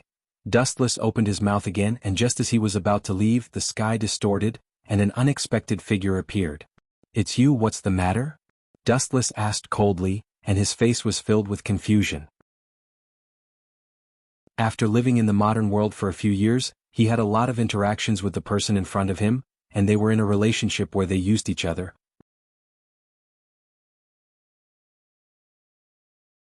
Chapter 1139. This person was Dustless's future ally Urahara Kisuk. It's you? Urahara Kisuk looked at Wuchin with doubt in his surprised tone. He immediately looked at the exaggerated crack on the ground, and his eyes almost fell out of their sockets. Who did this? Urahara Kisuk was like being struck by lightning, his mind was in chaos. The crack in the ground that was attacked by Kensusunu seemed to split the entire Hueco Mundo into two. It was extremely shocking. It was the first time in Urahara Kisuk's life to see such a dreamy scene. Looking at the torn Hueco Mundo below, it was as terrifying as a natural disaster. Dustless said calmly, I happened to encounter a Vasto Lord before, so I killed him. Hearing this, Urahara Kisuk's expression suddenly froze. What did he mean by killing him? He couldn't help but feel sorry for Vasto Lord who was just killed by Dustless. It gave people the feeling that he had casually killed Jillian. What's the matter? Seeing Urahara Kisuk motionless, Dustless asked, if there's nothing else, I'll go first. Urahara Kisuk couldn't help but look up at Dustless, licked his dry tongue, looked at his back and asked, are we still allies in the same boat? Of course. Dustless replied directly without thinking, now and in the future, we only have one enemy at present, Aizen Sosuke. Waving his hand to open Hueco Mundo, Dustless stepped into it and merged with the darkness. Then the broken black space began to heal. In the cold and desolate void, only Urahara Kisuk was left alone, silent. Ka. After a while, a dazzling white light swept past Urahara Kisuk, showing the outline of a crossing gate, and then a wheat-colored young woman stepped out of it. Her figure was curvaceous and very hot. Miss Yaichi. Urahara Kisuk was stunned for a moment before he said, is the group of people from the Masked Legion okay? Fortunately, they escaped quickly in the last battle of Soul Society. Otherwise, it would have been a disaster. His condition is not bad. Saifeng's courtyard Yi nodded and gave Urahara Kisuk a comforting look, indicating that he didn't need to worry. Immediately, his face inevitably became gloomy, and his wrinkled little face lost its former brilliance. He looked very decadent and worried. But then again, is it really reliable to cooperate with that guy? Why do I feel like they're colluding with each other? Dustless's back appeared in his mind. Those deep eyes could devour people's minds, making it impossible for people to understand what he was thinking. To be honest, I have the same feeling. Urahara Kisuk shrugged and sighed heavily. Not only are they colluding with each other, they are clearly leading the wolf into the house. If we don't control it well, we'll be swallowed alive sooner or later.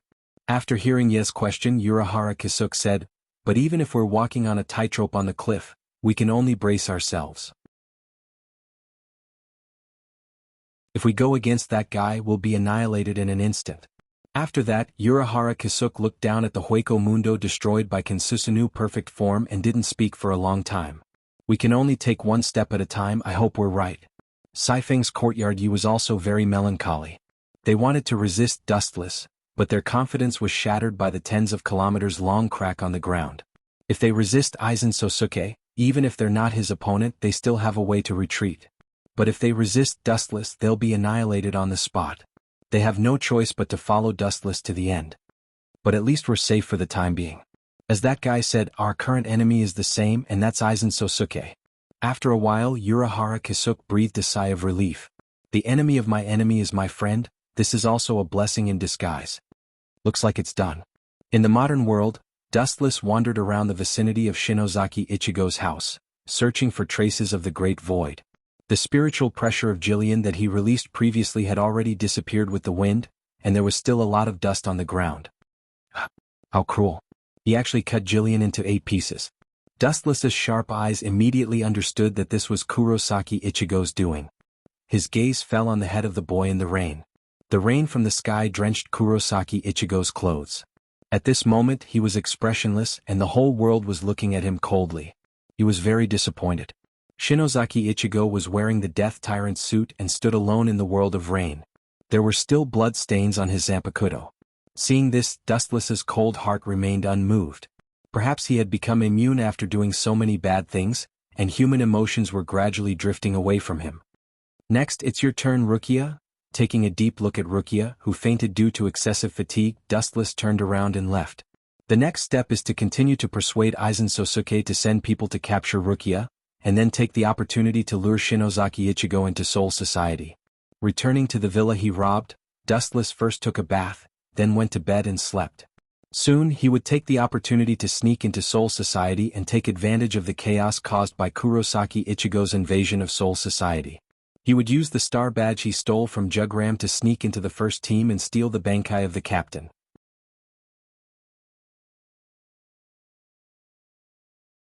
Chapter 1140. Soul Society Central Room 46. This was where Sosuke Aizen frequented. He used a special channel to monitor the place he wanted to monitor. Phew, looks like it's finally done. On the LCD screen, Sosuke Aizen looked at Shinozaki Ichigo with a satisfied smile. It's not done yet. The surface of the Hogyoku flashed with light, and Dustless disguised as its consciousness continued. We still need to lure that idiot Shinozaki Ichigo to Soul Society. That's right. Sosuke Aizen nodded, then touched his eyes and whispered, leave this to Kichiki Byakuya. If he knows that Rukia passed the power of Shinigami to Shinozaki Ichigo, he will be furious. Yes, he is the kind of person who cares about his reputation. He will be eager to capture Rukia, but there is no need to expose the news in advance. At least let Shinozaki Ichigo get used to the power of Shinigami. Dustless disguised as Hogyoku's consciousness said. Makes sense. Time flew and in the blink of an eye 10 days had passed. In the dark central room 46. Everyone, Kichiki Byakuya looked around at the sages with no expression. Perhaps because they were all nobles, there was a rare touch of vitality in his tone. He asked in confusion, why did you call me here? What is it? Rukia lent the power of Shinigami to a mere human. As the patriarch of the Kichiki family, you should give us an explanation. A sage said sternly. This is a big problem. Another sage also chimed in, she must be arrested immediately and sentenced to death. That's right, that kind of person is a disgrace to Soul Society. A large group of sages began to attack Rukia. Their voices were as harsh as flies, and it echoed in Kichiki Byakuya's ears for a long time.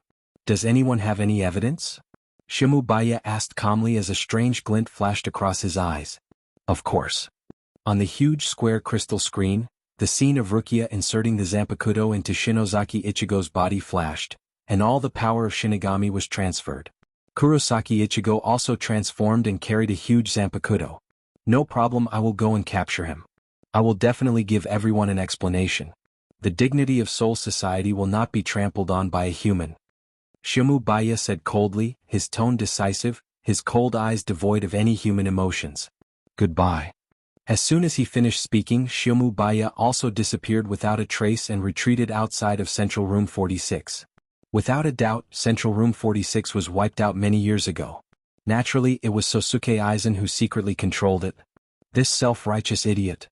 Outside Central Room 46, Dustless quietly stared at Kumubaya's back. He despised him in his heart before heading to the first squad's quarters. After being a captain for a while, Dustless was quite familiar with Soul Society's location. A few minutes later he arrived at the first team's quarters. Defense seems to be very lazy. Have you all forgotten the painful lessons that Soul Society suffered in the past? Observation hockey vaguely swept through everyone. The members of the first team looked very lazy, all of them were listless, Glancing at everyone, Dustless stepped into the team house of the first team. His body turned into a gust of wind. These people with low strength simply thought that a gust of wind swept past. Who is it? Stop. The thunderous roar went into Wu Chen's ears, which made him temporarily lose his sense of hearing.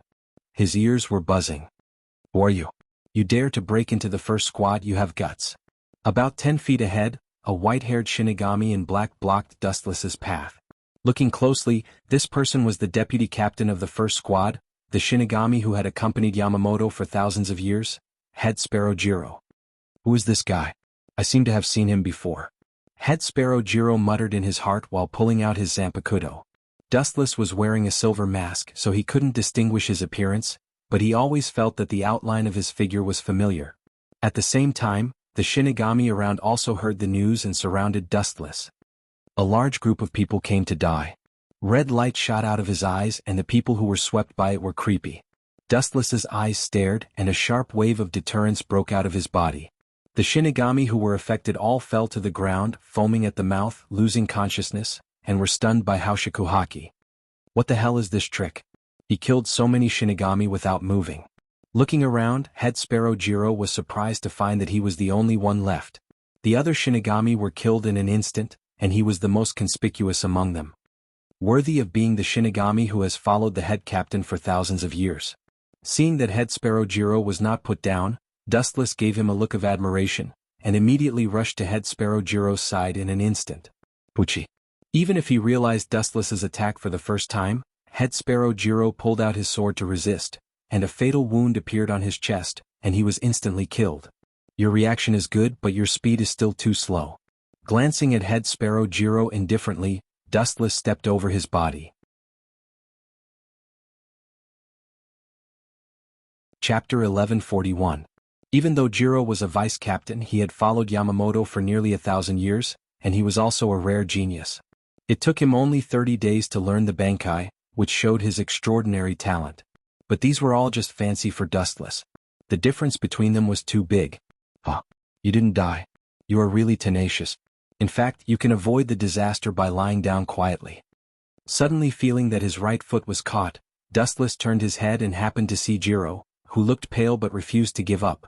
Even though his chest was bleeding and his ribs and heart were exposed to the air, he still refused to let Dustless go. This courage was worthy of respect. Since you want to die so much, I will fulfill your wish. The golden broadsword was raised again, and when he was about to cut down, looking at Jiro's determined expression, Dustless suddenly put down his hands. Of course, it was not because he was influenced by Jiro. TSK, Vice Captain of Sparrow Tribe, I want to thank you. Because of you, I suddenly thought of a good idea. His eyeballs were rolling, glowing with bright colors.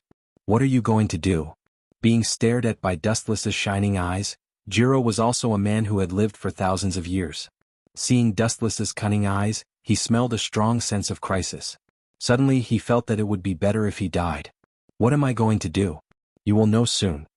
Regardless of how Jiro struggled, Dustless picked him up and went straight to the team house that was usually used for the captain's meeting. Strange, why is my right eye twitching recently? Looking at the picturesque scenery of Seoul society in the distance, Yamamoto frowned slightly.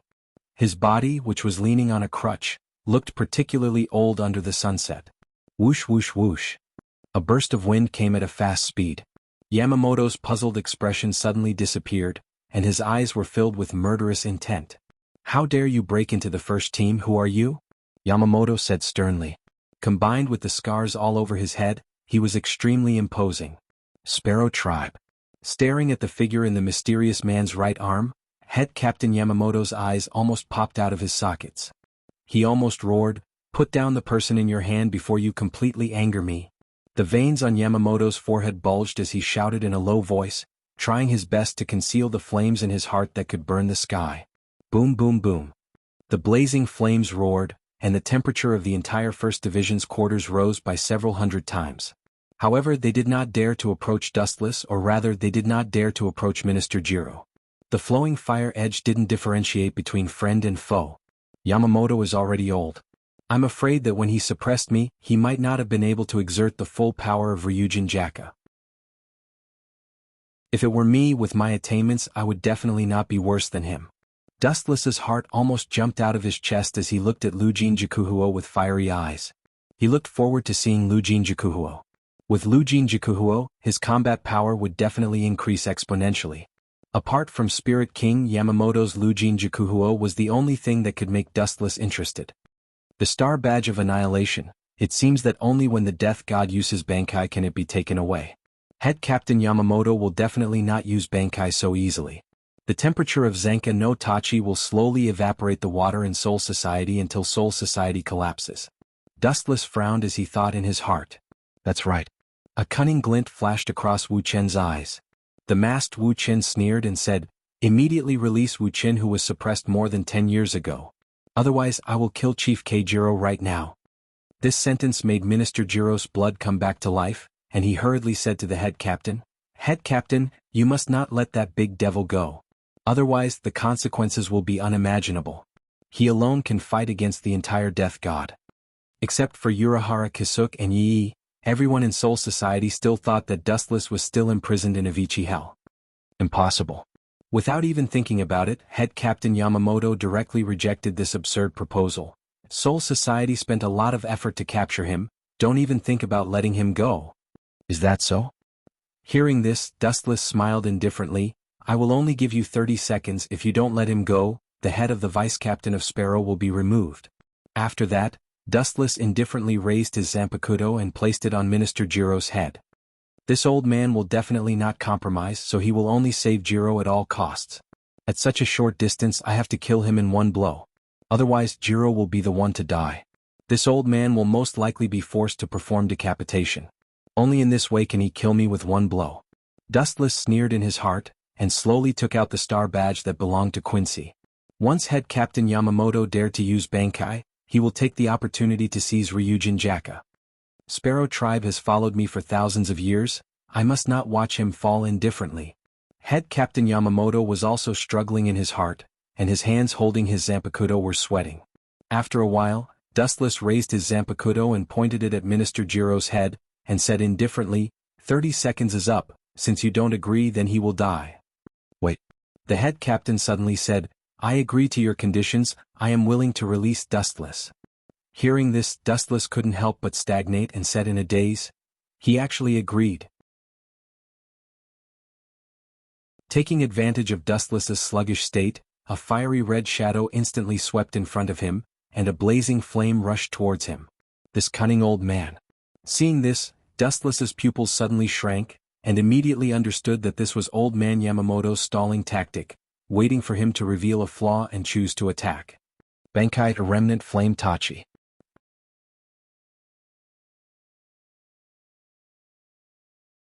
Chapter 1142. The affairs of the world were unpredictable. Wu Chen never expected that the head captain would play this kind of trick.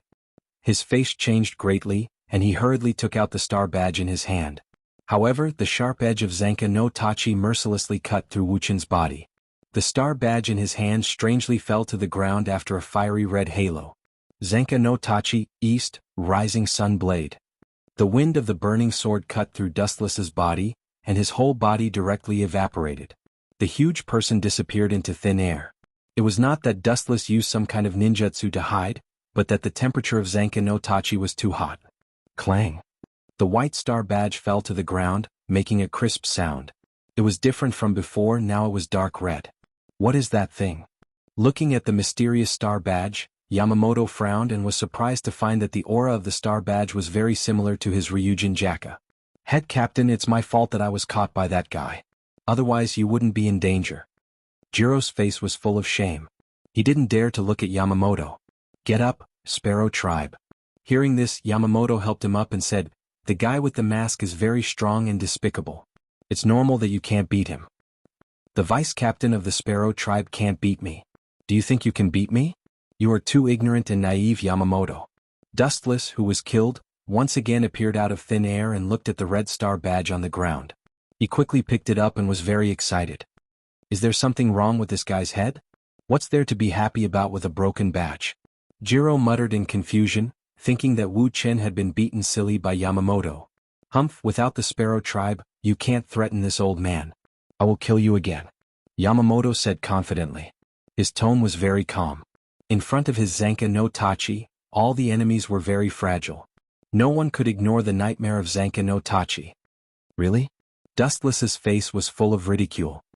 He immediately hooked his thumb at Yamamoto and said provocatively, "If that's the case, then come over. If you can kill me, you can try." After saying that, Dustless raised his arms and stopped moving. "You're courting death." Captain Yamamoto's sunken eyes suddenly bulged, and his murderous intent surged as he swung his Zanpakuto again. Zanka Tachi, East, Rising Sun Blade.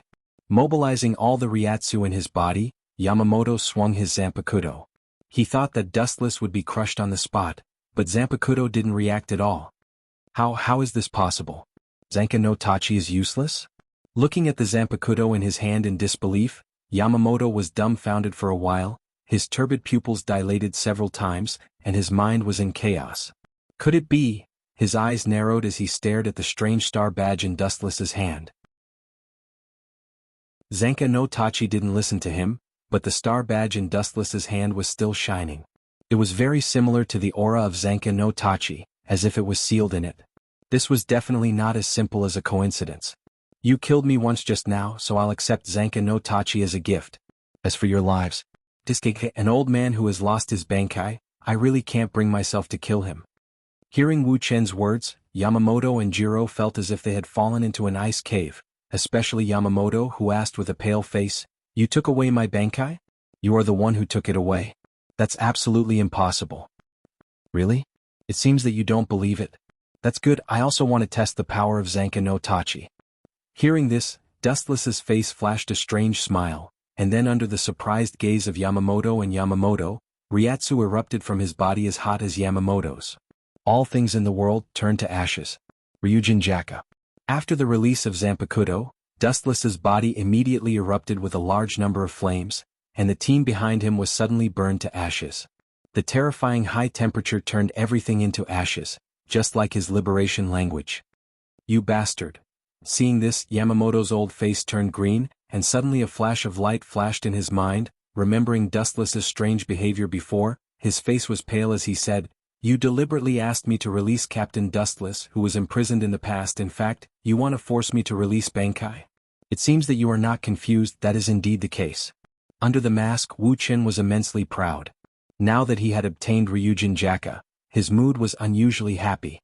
It was rare for him to explain, "I know you won't choose to release the imprisoned captain, and I also know you won't give up on Minister Jiro, so you will only choose to attack me. All of this is actually within my expectations, but it's a pity that you think you have won. Ridiculous. I'm sorry to disturb you, head captain, goodbye." After saying that, Dustless disappeared from the first team's building. "Listen to Yamamoto, no matter what, you must not let other captains know that the ability of Zanpakuto was taken away from me," Yamamoto warned cautiously. The biggest deterrent of a head captain is strength, or Zanka no Tachi. Without Zanpakuto, the consequences will be unimaginable, and Soul Society will inevitably fall into unprecedented turmoil.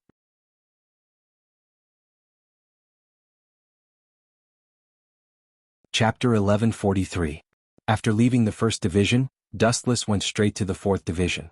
He was running and flying all the way with a happy heart. After taking away Yamamoto's Ryujin Jaka, Dustless recalled the head captain's face that was as red as a pig's liver. That complacent old man always uses flowing fire edge to show off his muscles. Let's see what you can do in the future. Wu Chen gloated and said to himself with a smile in his eyes. Seeing the pain of losing Yamamoto's Zanpakuto, Dustless was very happy. An old man who has lived for thousands of years should have retired a long time ago. It's time for someone else to take over the position of head captain. Dustless's eyes glowed as he sped up. The 4th Division's building was right in front of him. When he got close, he withdrew all his spiritual pressure.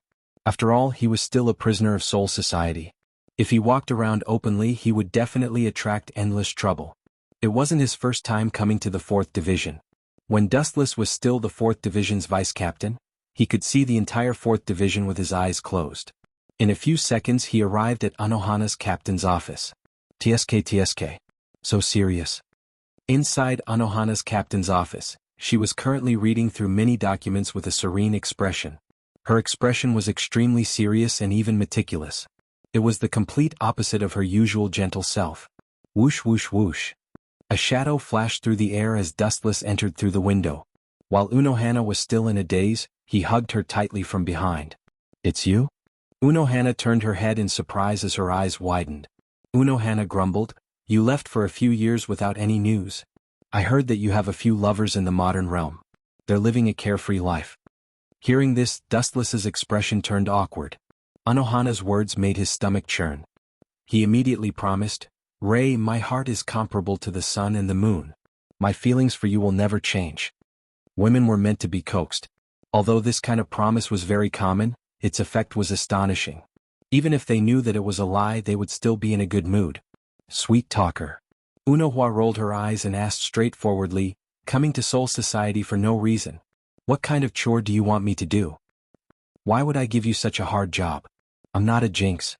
Dustless didn't know whether to laugh or cry, feeling deeply speechless, and then said bluntly, "Soul Society is about to face a great change, and the Soul Society that has been silent for thousands of years will be completely reshuffled." Unohana Retsu frowned and asked, "You're saying that Sosuke Aizen has already made his move? Speaking of which, Room 46 recently ordered Kimu Hakwiming to capture Rukia. I presume the mastermind behind the scenes is Aizen Sosuke. I was the one who instigated Sosuke Aizen to do this." Dustless admitted frankly, his tone free and easy. Unohua Lai was stunned and asked in surprise, "Rukia is your subordinate, are you going to attack her?" "Of course not. When I was the captain of the 7th Division, Rukia was one of the only 3 members I had. She didn't have any direct conflict with me, so the reason I instigated Sosuke Aizen to capture her was to lure Shinozaki Ichigo to take the bait. Shinozaki Ichigo cares a lot about restraints, so once he hears that Rukia is about to be executed, he will definitely rush to Soul Society without stopping." Dustless quickly explained. This was a plan he had thought of many years ago. However, after Sosuke Aizen betrays Soul Society, there will be one person who will definitely die. Dustless spat out a bone-chilling breath, his eyes filled with killing intent. Definitely die? Hearing the thick killing intent in Dustless's words, Unohana Retsu's eyes flashed as she guessed. "The person you're talking about, isn't it the head captain?" "You're smart, it's indeed him." Dustless's eyes burned with flames, not bothering to hide his growing ambition. "That old man is too stubborn, so I can only take advantage of the chaos to kill him. But it's not my turn to do it, I'll just borrow a knife to kill him." Borrow a knife to kill him?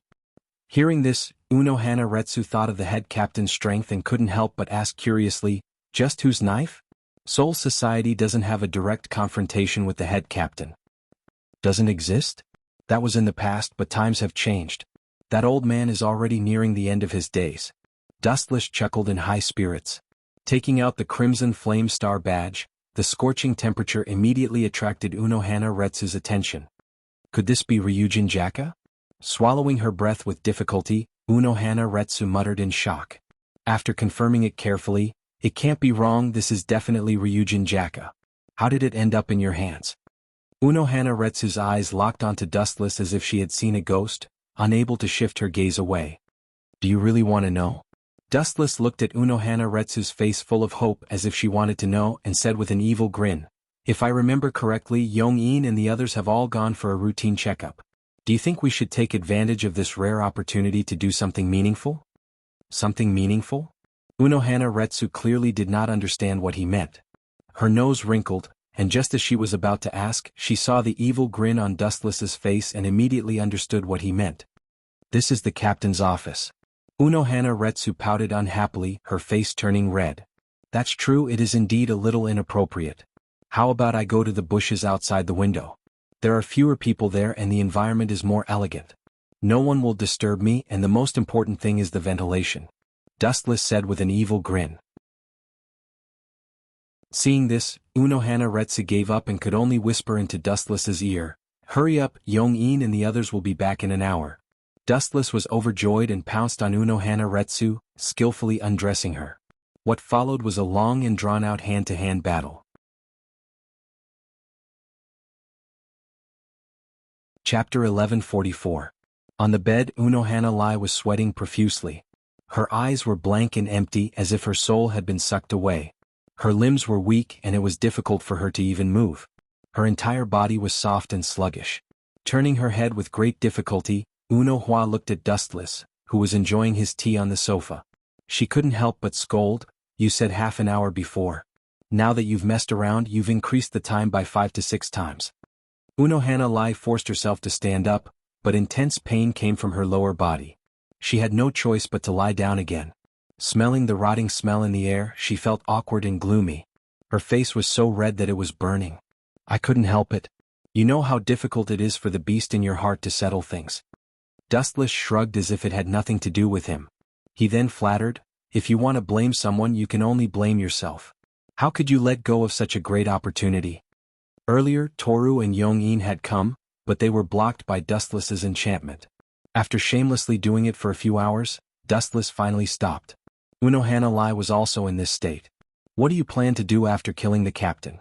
Team Zero will definitely appear again and there will be a lot of trouble. Unohana Lai sighed heavily. Soul Society was plagued with disasters, but at the same time she didn't doubt Dustless's idea. Why did Soul Society have to face so many disasters? To put it bluntly, it was because they didn't have enough strength. If they had Dustless's strength, they would be able to fight against all the Shinigami. Soul Society would naturally be peaceful if they didn't. Don't worry, I'm just borrowing someone else's knife to kill them. I'll use Sosuke Aizen to kill the captain and in the end they won't suspect me. When the time comes, I'll return to the abyss to show my loyalty. Dustless said mysteriously. Return to the abyss? After thinking for a while, Unohana Lai still could not understand Dustless's intentions, so she asked, it's a good thing that you were able to come out. If you were to walk right into the trap again, it would take a lot more effort to get out. Don't worry, I'm just going to go through the motions to fool the others. When the time comes, someone will release me and elect me as the new captain. Dustless gave Unohana Retsu a smug look, and he closed his eyes in satisfaction. His leisurely appearance was filled with confidence, as if the future was in his hands. It was getting cold and late at night. When Soul Society was about to turn dark, Kuchiki Byakuya, who had left Soul Society for the modern world, finally returned. Other than him and Vice Captain Renji, there was also a haggard-looking girl, Kuchiki Rukia. Captain only crippled his death god power. His life is not in danger. Seeing Rukia's lifeless eyes, Renji Ase sighed with a complicated expression. That kid is just a mere human, you don't have to worry about him so much. Thank you, Renji. Rukia's tone was sincere as she thanked him from the bottom of her heart. He carefully observed Rukia's expression from the corner of his eyes. After hearing that Kuchiki Ichigo's life was not in danger, she became a lot more cheerful. Seeing this scene, Renji Ase was so angry that he stomped his feet. Those bastards in room 46 must be blind. Lucia, the Grim Reaper, is going to be sentenced to death. That Ichigo Shinozaki is not going to get involved. Are those nobles' brains damaged? Renji cursed in his heart. While he was cursing Central 46, he didn't forget to curse Ichigo Shinozaki. He was the one who started all of this, but the main culprit was still safe and sound. Looks like it's going to start soon. Suddenly, a bright light came from the alley 100 meters away. Dustless heard the conversation between Renji Ase, Byakuya, and Rukia clearly. Not killing Shinozaki Ichigo and only crippling his Shinigami's power was your captain's intention. It's an order from the Central Room 46. Kuchiki Byakuya. What a law-abiding captain. Sosuke Aizen used Kyoka Suigetsu to hypnotize Byakuya and gave Byakuya the order to cripple Kuchiki Ichigo's death god power. Dustless glanced at them deeply, then turned his head and disappeared into the night sky. In a few days, Urahara Kisuke will help Kuchiki Ichigo regain his power. Of course, his companions will also invade Soul Society. Everything is about to start. Sosuke Aizen will also officially betray Soul Society. Next is how to trick Sosuke Aizen to kill the head captain. Dustless's brain was spinning rapidly. Sosuke Aizen was not an idiot. He would not blindly challenge the head captain without absolute confidence. While Dustless was looking for a plan to kill the head captain, Kurosaki Ichigo and the others were also undergoing rigorous training. After Kurosaki Byakuya and the others left and returned to Soul Society, Urahara Kisuke immediately looked for Dream and promised to help Kurosaki Ichigo find the Shinigami's power. He thought that he would hesitate, but who knew that the anxious Kurosaki Ichigo would agree to help Urahara Kisuke without thinking. The death of his parents was a huge blow to Kuchiki Ichigo. He also realized how small he was. He could barely deal with a roadside Shinigami, but those captain-level Shinigami could easily kill him. If he was strong enough, Kuchiki Ichigo would not have been taken away by Byakuya. In the end he was still too weak. All of this was the motivation for Kuchiki Ichigo to become stronger. You're tuning in to the Han Lee's Wuxia Chronicles YouTube channel. We're so grateful for your support, and don't forget to subscribe to join us on this incredible journey through captivating stories. Your generosity through donations truly makes a world of difference, as it's the primary source of revenue that allows me to expand and enhance this channel for you. Thank you from the bottom of my heart for being a part of this adventure.